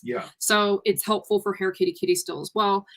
And I'm trying to think. Other than that, we will probably maybe need to schedule, like, I don't know, like a Google Meet with the affiliates or something like that, you know, or like, that's a good idea. You know, just have like a powwow or something where it's just us affiliates and we talk strategy and stuff. We can figure that out. I think we should wait till we have a little bit more listed on the site first. See, that's what I was just going to say. We really need the products to actually get up on the site before you can do anything. Because I'm actually pretty convinced that once people see some of these things, like with Roxanne when she shows up, right? Like, I think some of these are things that, you know, fill in holes where there aren't any products really like that anywhere. And that's what we were really aiming towards, you know, some tried and true stuff that people could wear as their, you know, ride or die every day. And then other things that are just completely novel, like they're not seen really in the medical wig space. Yeah. So Cheryl and Jamie, who also asked something similar, we need to get the stuff up and listed, photographed, then listed before we can do much of anything. But for the stuff that's in stock, go nuts. And I think we will have to meet with the affiliates. Maybe not next week, because right now I'm working on a lot of stuff. But it's hectic at the moment. Yeah, I think we probably should soon though, just so that way people can ask me questions and we can kind of collaborate and figure out what we want to do here. Yeah. All right, so I'm gonna go back to my little presentation. All right, this part gets kind of dark, and that's why I wanted to take a moment to pause, drink my delicious tea while I spill some. Which is why I went on that huge, enormous rant about this little fella. Mm-hmm. It's all pertinent. Yeah, so one of the big benefits of our campaigns that you may not realize, though honestly, if you've been watching me for a while, you are going to anticipate every single word of this next spiel, I promise you. Name brand wig back orders are very competitive. And this is something I've talked about before. In full disclosure, we discontinued back orders for the most part. One will sneak through once in a while, but we try to avoid them on sister wigs because of what I'm about to talk about here. So here is an actual quote from an email I received from the president of a well-known name brand, not one of the ones that I've mentioned throughout this, and I'm not going to divulge who, and I've stripped out any details that would really give that away. And this person actually said the following and sent it in a mass email to all their retailers. And just so you know, this was sent following this was said following a direct quote without any alteration on my part in a mass email to all of that brand's retailers. So the only reason why I'm putting the date in here, even though I know that that's probably a bit of extra information that nobody needs to know, if you are actually a wig retailer that sells this brand, that will help you figure out what I'm referencing. Okay. So this quote was taken from the middle of a pre-order announcement about a new style that hadn't arrived, with no firm estimated time of arrival, and included the extra pressure of more than 70% have already sold out. So this is a brand new style in brand new colors that no retailer in the United States or probably anywhere has actually seen in person. And they are operating their business right now pretty much entirely on oversales, as in they don't have any in stock in this thing. And that's what a lot of their marketing is run on. So they wanted us to all buy these sight unseen by telling us that they were almost all sold out. And then this next blurb came out. The market is changing. The competition is now based on the availability of the products rather than the other traditional elements such as price, service, and conveniences. Whoo boy. My hot take, I believe service still matters, like a lot. And screw that manipulative BS, because I saw through that immediately and was instantly pissed off about it, because I was like, how dare you try to pressure me into buying something I don't know anything about, that you didn't tell me anything about, where I'm supposed to just sell it to people without knowing anything about it. I'm supposed to pretend I'm an expert about something I've never actually seen. And furthermore, I'm supposed to hoard this thing, even though I don't know what the quality is like or how it actually looks on. No, thank you. Buy this hot new shiny thing. No, thank you. Don't know what it looks like yet, but buy this new shiny thing. She sent a picture of it on a mannequin head in from one angle, just a front-on shot. Oh, whoop-de-doo. Right, and I was like, are you kidding me? I need more information than this. Buy this new shiny, mate. Oh my god. Make sure you buy it so no one else can have it, and then you can charge what you want. Yeah.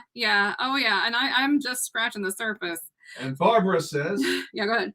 That is an opportunistic money grab, plain and simple. Yes. Yes, and I mean, I say this all the time, and I'm gonna kind of bring it on home here for a minute. I tell this to people all the time. Like it's not a coincidence that this kind of exploitative crap happens in the beauty industry so much, and that it's also predominantly female. Like, as in the people who are pulling the strings are predominantly male, and the people on the ground level are predominantly female. And I have a hard time believing that some of this stuff would actually go on if this were more like diverse industry.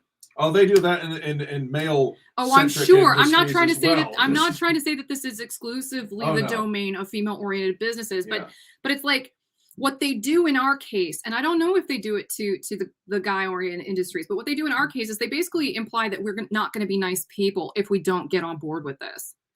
Like if we talk back about it, if we say anything, you know, out of line about it, if we object to anything, that it's essentially like, you know, we're just super not nice. That's why I laugh when people are like, you're so unprofessional, because I'm like, that's like a badge of honor in this day and age to a certain extent, as long as you're not like an a-hole and they're calling you that for that reason. Oh no, it happens in some of the guy industries as well, only instead of the behind the scenes whisper campaigns, it's more like straight up blocking and then shit talking behind the scenes when the person can no longer defend themselves. I think that's just human nature. People are like that on the internet sometimes. Okay, so LG says, wow, sounds like someone needs to learn about old-fashioned business and customer service. Right? That was the other thing that came to mind when I read that. I mean, that's why I remembered it so well and knew to use it here, because it like scarred me. I was like, are you kidding me? Like, the only thing that differentiates my store from some other store that sells the exact same products, now I'm talking about sister wigs, is literally that service component. It's literally things like this. That's what separates us. And you're trying to say that doesn't matter?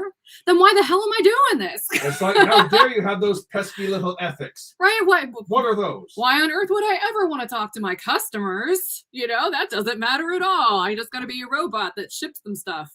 Like, no. Smile and push the products. Not in this industry, for crying out loud. I mean, and I think I took extra offense to it because I am bald, you know? Like, I'm bald. And I essentially, like, I wear these things. I'm not wearing one tonight, but I wear them every freaking day. And it's, Martin Shkreli's in the wig business now? Right? That's good. Yes, I like it. We're full circle. I approve. Yes, that's right. Okay, so. Oh, Carla says services why I stopped buying wigs anywhere else. Thank you. See, that's my understanding. Thank you, Carla. Like, what we do is not going to be everybody's cup of tea, and that's fine. You know, I kind of take that in stride because it's normal. You know, everyone's got different needs and different preferences. Well, yeah. But I think that it's like having good wigs is really important, obviously, you know, and a lot of these brands do make excellent wigs. So I'm not trying to fault them for that, because I rep them for years and I love a lot of their wigs. So I can't trash talk that. But to say that customer service doesn't matter, that just strikes me as so completely tone deaf. Being in this industry, like, that's one big difference between toys and what we do, honey, because what we do, we deal with people who are kind of like in turmoil, you know, like, especially when they first start out, it's so overwhelming. And it's something that, you know, is necessary for some people. And not only that, but you feel like I felt like a freak because I started losing my hair when I was a teenager and I didn't know anybody who was going through that. And, you know, there probably were, but they were probably just wearing wigs, you know, and it took a while for me to kind of like get over that and be like, you know what? No, this is way more normal. Look at all these people online that are going through the same thing. I'm not a freak. This is normal. It's a human body. I just need to get over it and accept it and make the most of it. But to not honor that process, I guess, or to just send that in an email blast to everybody, knowing that at least a fair percentage of the people who own retail stores with these products in them are like me, and we wear the products and we have hair loss on our own. Like, that sent me completely over the edge. Well, if it's any consolation, Barbara says, Heather, you've always operated like a real person who wears wigs. I remember when you waited to do a video on Jones because it wasn't available. That's right. That's right. That is absolutely right. Because I didn't want to keep drumming up demand for something that, I mean, was sold out in every freaking color. I just felt like, what's the point? What's the point? If you can't get it, why buzz it up? And plus at that point, we had already stopped carrying back orders because I thought that they were being kind of abused on the back end, you know, and that's why I dodged that bullet because I wasn't even offering the back orders for it at the time. Andrea says, do you sell wigs on Amazon for us Canadians? Not only do we sell them on Amazon, Hair Kitty Kitty ships internationally, Absolutely, worldwide. absolutely, and you can pick your shipping rate. Yeah. Yeah, so we definitely sell directly via our store, hairkittykitty.com, as Nigel said. We are planning on phasing out the Amazon store, I think, just because I don't really have the stamina to try to compete with all of the other wigs that are on there, particularly when so many of them are like $20 and stuff like that. I just don't know if that's worth it. Yeah. But we're also contemplating maybe doing Etsy instead at some point once we actually like don't have so much on our plate trying to get these things listed in the first place. Yeah. I think that'll make it a lot easier to try to go to Etsy. By the way, Wig Daisy's hair garden is doing a damn good job of this marketing blurb stuff. Is that a dinosaur? It looks like a dinosaur. How thematic! But yeah, I just thought these have been flashing up, and I thought, yeah, she's got the hang of this. Yeah. No, you're doing an excellent job. Yeah. Deborah says, isn't the makeup industry the same thing? Yes, very similar thing. I mean, Yeah. that's why I like to refer to it usually under just the umbrella term beauty industry. Because, because I mean, we're kind of like at that perfect weird intersection between the beauty industry and fashion apparel. It's fraught. I'm going to go back to my presentation because there was a little bit more to the depths of this darkness. It's only a few slides though, and then I will go back to not being the person who's talking about that stuff. But I got some more tea. Okay, so I stopped listing any of these brands' new products. John is welcome to if he wants to, or if he thinks that they'll sell. But I mean, they're never in supply when they launch because this particular brand always does this stuff. And I'm sorry, I want to know what this looks like before I actually start selling it. I mean, I can't do that realistic with every single thing that I sold that was a name brand product. But if something was really new and novel, or was like, you know, something that I thought would be popular, I would definitely try to get a sample in advance or, you know, on the day it launched. So that way I would have an opportunity to actually know what the hell I was talking about. But I stopped listing their stuff, and if other retailers want to be pushed around like that, they are welcome to it, but I had had enough. So if a brand is going to try to manipulate me like that, what's to stop them from doing it to my customers too? No thanks, I will pass. What? So please consider helping us share the word about our business. Like Nigel said, Wig Daisy's doing a great job in here, so thank you. But we want to make sure that if you think that this kind of information is useful, that we're still here with a platform to tell people about it, because there's a whole lot of BS in the beauty industry, including wigs. I view it as kind of like a subset of the beauty industry, and we're here to help. And I like to consider myself kind of, I know this sounds super pompous, but I am genuinely an industry insider. So I'm not just a spokesperson or a salesperson or a marketer or even like a Z-list influencer. My behind the scenes information about the stuff runs very deep, and I can't disclose a lot of stuff because professional arrangements. But I can talk about certain things. So I entered this industry to make it better for other wig wearers like me, and that is still a mission I believe in. And frankly, I know a lot of other small wig stores are exactly the same way, and they're very much outraged about this stuff too. Oh, so yeah, it's something we talk about when we're on the phone together. Yeah, so we are in contact with a few other people who run their wig stores, and they're equally pissed off. Yeah, because they take this very personally too. Oh, yeah. I mean, it matters to them. So. It is basically essentially a power play, I think. Yeah, for sure. And they But not only that, but I'm not the only wig store owner in the universe that values the role of customer service in a business, particularly this kind of business. No, especially because you and a lot of these other small wig people started up business because there was no good customer service. That's right. It's like the main reason Heather started up Sister Wigs was because there wasn't much information. Yeah, don't tell people the store. Don't tell people the store that turned me into a wig store owner. I'm not going to. Good. I'm just saying.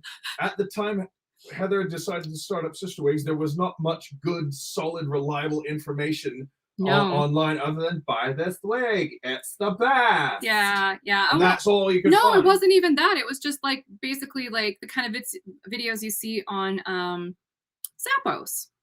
You know, like where it's just like a model or like somebody who works for that brand and who just kind of talks about it, has like a script, and the production's usually pretty good, but that's what existed before.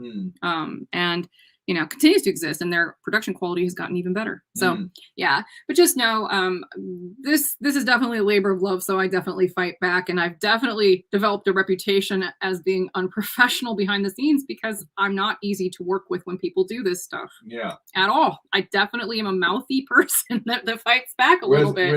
With a low bullshit. Yeah. Oh, quotient. my bullshit radar goes off real quickly. So I think that has definitely made it easy for people to tell others within the industry that I'm a diva, let's say. But you know what? If that's the best they got, whatever. Oh yes, excellent. Barbara makes an excellent comment. Yeah, what's that? We can't let these brand name companies turn wig releases into a tickle me Yes! elmo thing. I don't enjoy being manipulated. Same. Rant over. Yes, Same. going back to toy collecting. Excellent analogy. I remember when there were riots for Cabbage Patch Kids, for Beanie Babies. when grandmas were getting trampled to death for Cabbage Patch Kids and all that. No. Yeah, that is so unnecessary. That should not be tolerated at all in any way, shape, or form. That is so unnecessary. Yes, exactly. So I'm going to keep going down this rabbit hole. What people need to know about the competitive aspect of this is that you, the customer, are competing with people who shop at every wig store. Every wig store. That includes online and brick and mortar for a place in line for back order fulfillment. So I'm going to leave that up on the screen for just a second because this is an important concept that I think people need to grasp, is that back orders are highly competitive, and you're not just competing with my customers, you're competing with all customers who want that product. Because we're all talking to the same manufacturer who's got the same limited supply. Yeah. All right. So some of these brands also own retail stores. For example, the parent company of Rene of Paris, Noriko, and Estetica, which is all the same company, owns Vogue Wigs. And they also sell directly on Amazon and Walmart. And the parent company of Raquel Welch, Gabor, Ellen Villa has a significant investment in Wigs.com. Color me skeptical. And again, this is purely my opinion, absolutely my opinion. So allegedly, as Simon Whistler would say. This is just my opinion. That's I'm right. Not diagnosing anyone here. I cannot say this with 100% accuracy. It's just something where if the opportunity exists for this to even be true, it's wrong. And it would be hard for me to believe that these brands wouldn't give priority treatment to their own back orders and customers over the back orders and customers from other unaffiliated retailers. Color me skeptical, right? Mm-hmm. I also have the same opinion about pre-sales and the condition of wigs being sent out.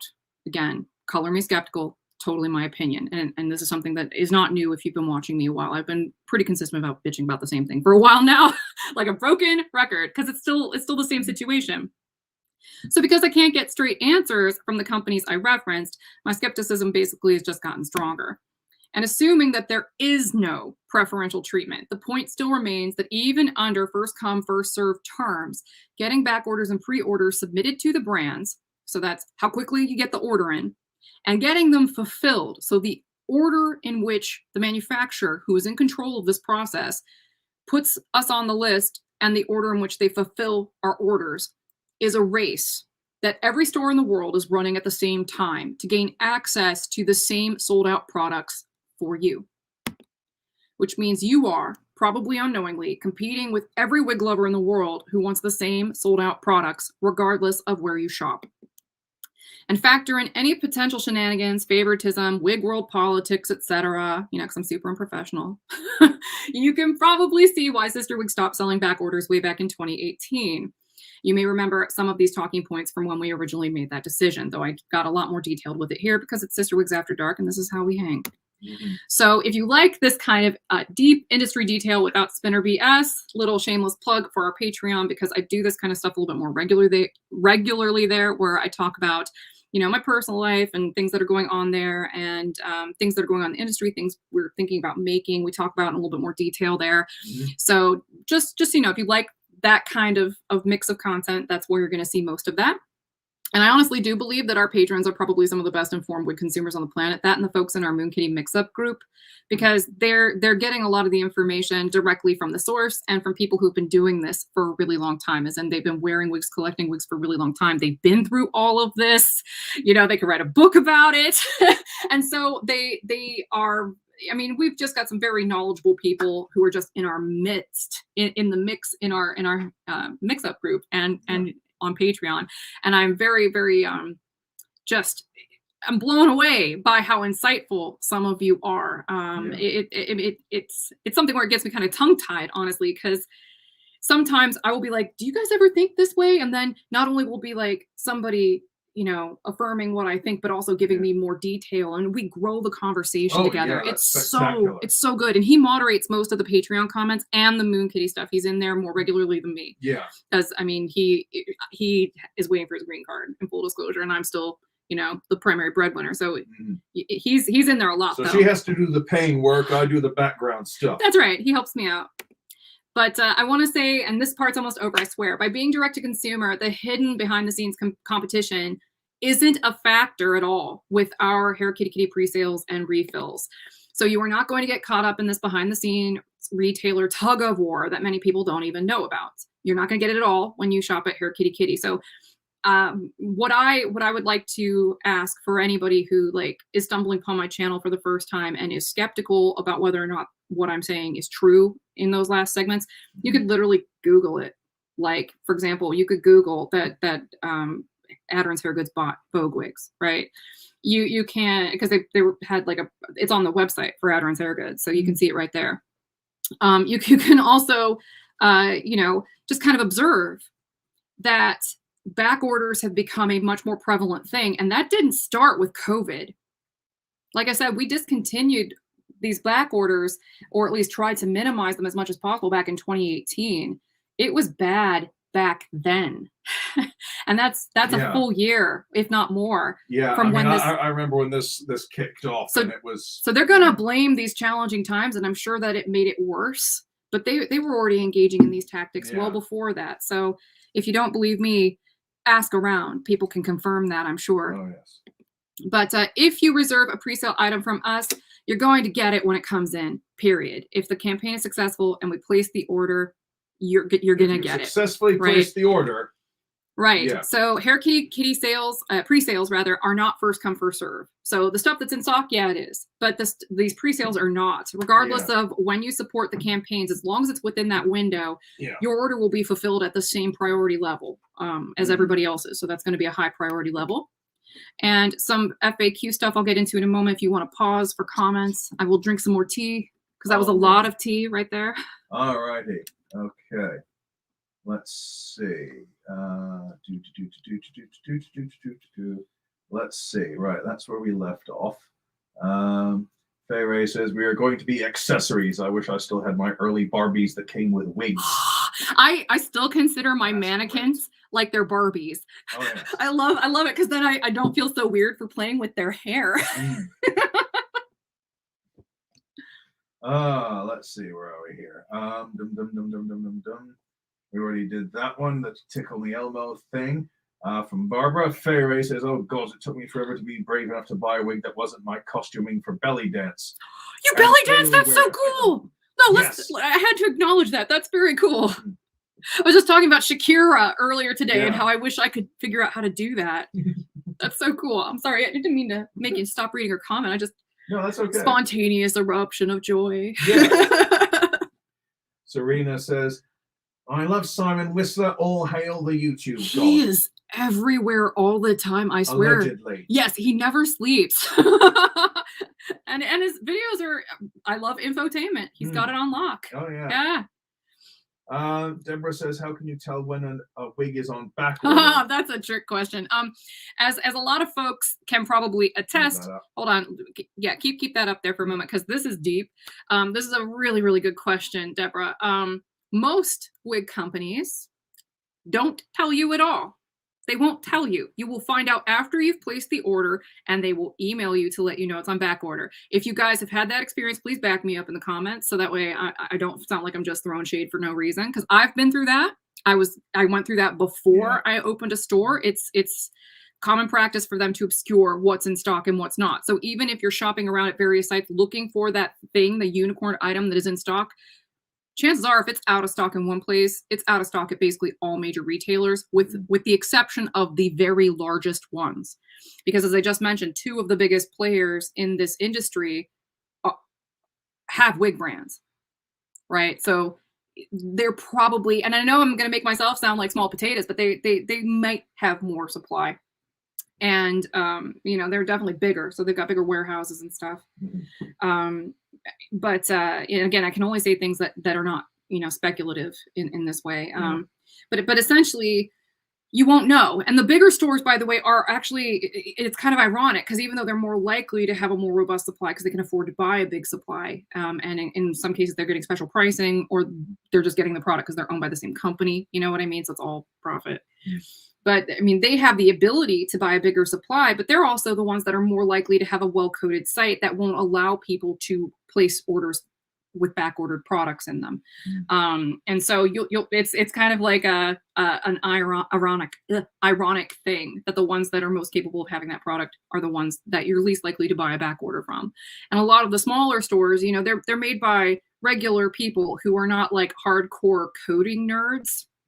You know, I mean, I'm fortunate in that, you know, I enjoy CSS and HTML and JavaScript. Not everyone's in that category. And so unless you're comfortable with like UX design, user experience design, or the interface design, you're better off, you know, just not trying to code that in, because it does take effort. It is technically challenging to sometimes make it so that way on a multivariant product, people can't order sold out items. And so by multivariant, I mean, obviously it's got multiple colors nested under the same listing, right? It's difficult in a lot of these hosting software as a service companies, like Shopify is what I use. If it were like WooCommerce or something like that, I mean, there are limitations built in, and it's very difficult to just kind of know those limitations and how to make that kind of code work. Yeah. So again, that's why the bigger companies with more money tend to be able to code that kind of feature into their site, because they have the resources to hire an IT guy to do it, you know, a web dev to do it. I'm fortunate that I can do that for myself. But not everyone that owns a wig store is in that position. So it's not necessarily to be shady in a lot of cases. There are lots of compelling reasons why a retailer would want to carry back orders. And frankly, the easiest way to describe those compelling reasons is that there's always that pressure that if you don't do it, one of your competitors is going to, and that they're going to capture that sale. And it turns into an arms race. And then what they're hoping for is that, you know, you'll want the item so much that you'll just stay on back order, which is what most people do. Yeah. So, you know, there's not a lot of downside to taking on that kind of back order, and most people don't fight back about it. And in fact, we lost business when we turned off back orders. So that is not an unfounded concern that if you turn off back orders, you'll lose a sale. Of course you will, because we absolutely lost sales because of that practice where people will shop all over looking for the one thing that's not in stock anywhere. And then when they find it, then they get the email saying that, you know, it's not in stock, and then they just stay on back order because they don't want to fuss with it, right? Okay, let's continue with some. Faye Ray says, "I'd love to see you do some fringes and crown toppers." We've got some of those. I have toppers. Yeah.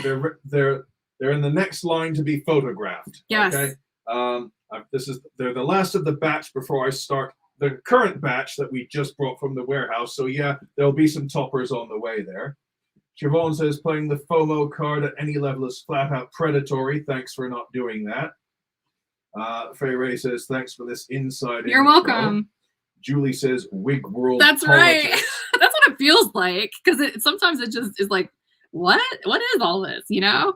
Wendy says, "Love being a patron. Your honesty is what brought me here, and it's certainly why I've stayed." Thank you, Wendy. Excellent. Let's see what else. Sharon says, "This info is amazing." Oh, I'm glad this is helpful. Liz says, "I trust you guys implicitly." Thank you, because there is a certain amount of risk in being this open about it. Because the more you I think this is why politicians, going back to politics, I think this is why no matter what the politician is pushing, they don't ever really talk about actual policy solutions, because the more information they give you about, you know, their ideas and what they want to implement, the more there is to criticize. And the more of my underwear drawer I let people rifle through, or I you know, rattle off, look at my underwear, then the more they can criticize the pattern, you know what I mean? And it's there's always that little bit of risk, but I think it's worthwhile. Yeah. Oh, hi, Shauna. Oh, hi, Shauna. Yes, excellent. Oh, it moved again. Yeah, I want to finish the rest of these slides because there's not much left, but Okay, this is already going on for 2 hours. So maybe do some more on the wrap up. Okay. Yeah. Is that cool, honey? Yeah, I'll feed you. Okay, cool. Because I don't want to keep everybody until midnight. So a little bit of an FAQ. The same return policy would apply. So the return window starts after your wig arrives, even if it arrives 5 to 7 months after you ordered it, which is the reality I want to make sure everyone's aware of with these pre-sales. So in the USA, 100% free returns with no restocking fee and free return shipping. It is open to international customers, but there are no free returns for international customers. If the campaign is close but doesn't meet the target, I may jump in and make up the difference if I like the style and I want some for backup, just being real. If the campaign fails, everyone will get a full refund, including the shipping costs, because I mean, if we're not sending anything out, there's no reason to keep the money. So after the end of the campaign period, we will make that determination. And just keep in mind that it may take us a couple days to figure out if it was successful or not, and then to start getting that ball rolling. So it won't be instantaneous, especially if it fails, because those refunds are something we have to manually process per order, and it can take a little time. But if you don't see it right away, just give it a couple days for that to come in. And again, international customers are very welcome. So yeah, that's my little thingy. And so now I'm going to talk about our Patreon for a second, and then we'll get to some last comments here. But I want to make sure we're giving credit where credit is due. There we go, honey. Okay, excellent. Yeah, don't put any banners on the screen yet, because I don't want them to obscure I'm just trying to see where the I can names. pick up here. It's so cool. I changed some of the fonts around, so I might have to like space some of them out, because I see some of the color is, or some of the letters are kind of on top of each other. See, I'm like nitpicking my own creative work now. Mm-hmm.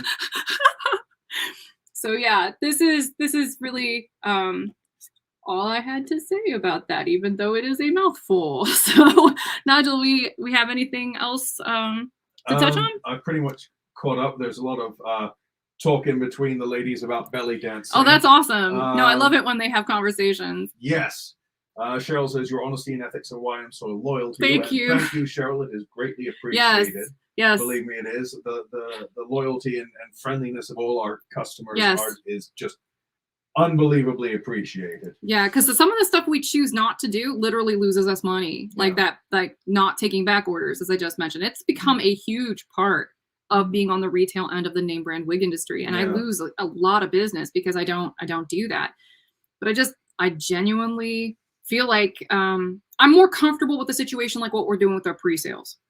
Because you can see exactly how many people ordered the product. You can see that they're all coming to one store to get it, so you're not competing with multiple stores for the same batch of products. Yeah. I feel like that's much better than a situation like, I remember one time we had a customer that ordered, I want to say it was like a really obscure color for an older Aesthetica style. And they don't refill those that frequently, or at least they didn't back then.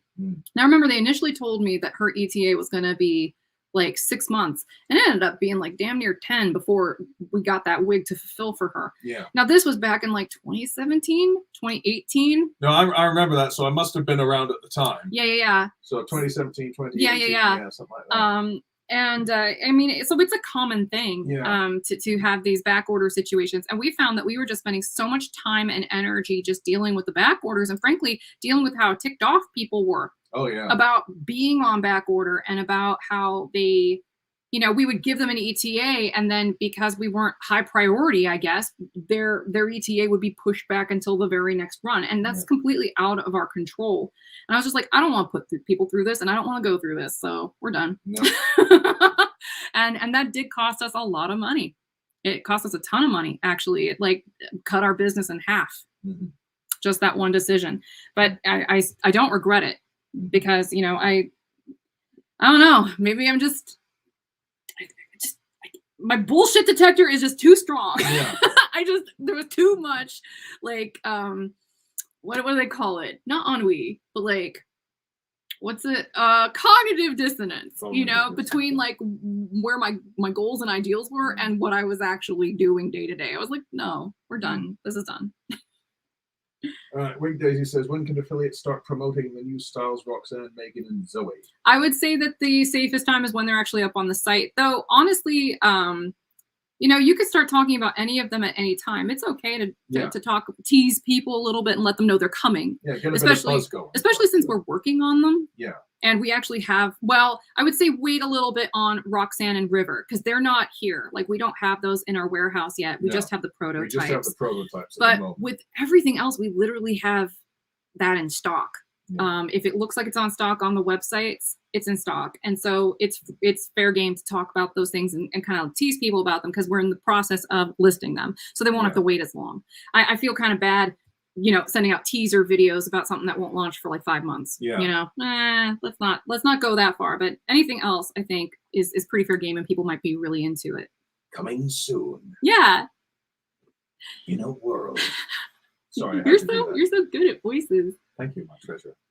You know what gets me is, speaking of voices, when I'm not sure if you ever noticed it, the usual guy who does "In a World" on those old movie trailer voices, when it came to promote, what was that film called, The Day After Tomorrow, about the one where the world freezes over and, you know, climate change, blah, blah, blah, blah, and they handle it terribly.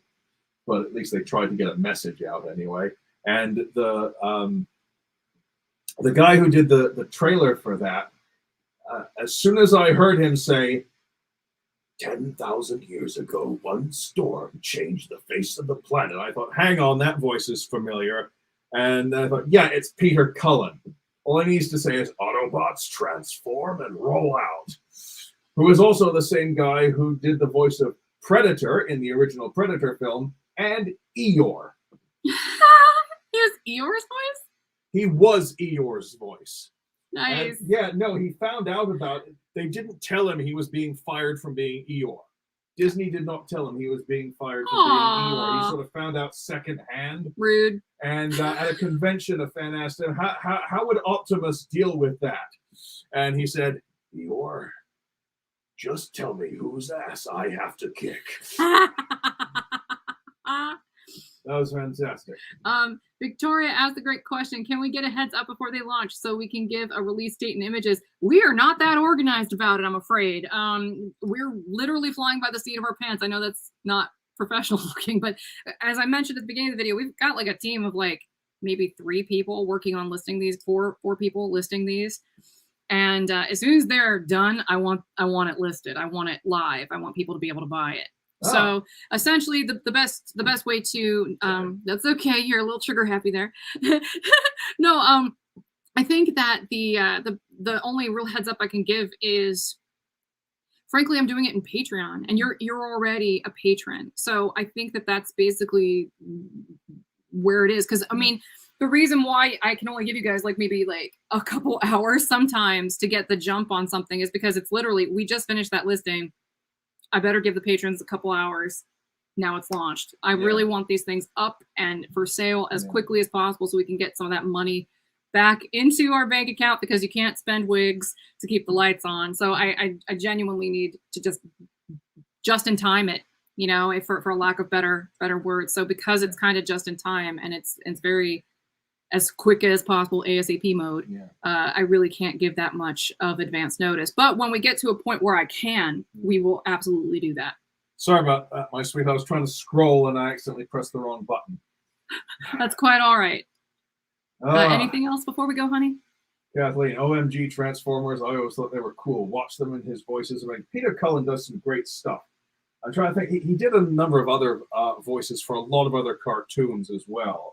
He's just a great guy. He's greatly appreciated. So's Frank Welker. Frank Welker got the longest Internet Movie Database entry of anyone. He's the original voice of Fred from Scooby-Doo, and just loads of other characters in just about every cartoon you could possibly think of.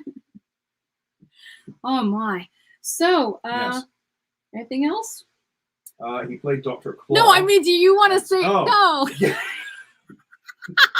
I made you laugh. Yeah. No, I meant, do you want to say anything else before we go? It's been 2 hours. Yeah. Well, it's been an absolute hoot. So yeah, thanks for joining us. Thanks for sticking in. And and spending time with us and interacting with us and having fun and talking to each other and laughing and all that. Oh, this has been a great one, I think. We covered highs, we covered lows, we covered weird eyeball guys.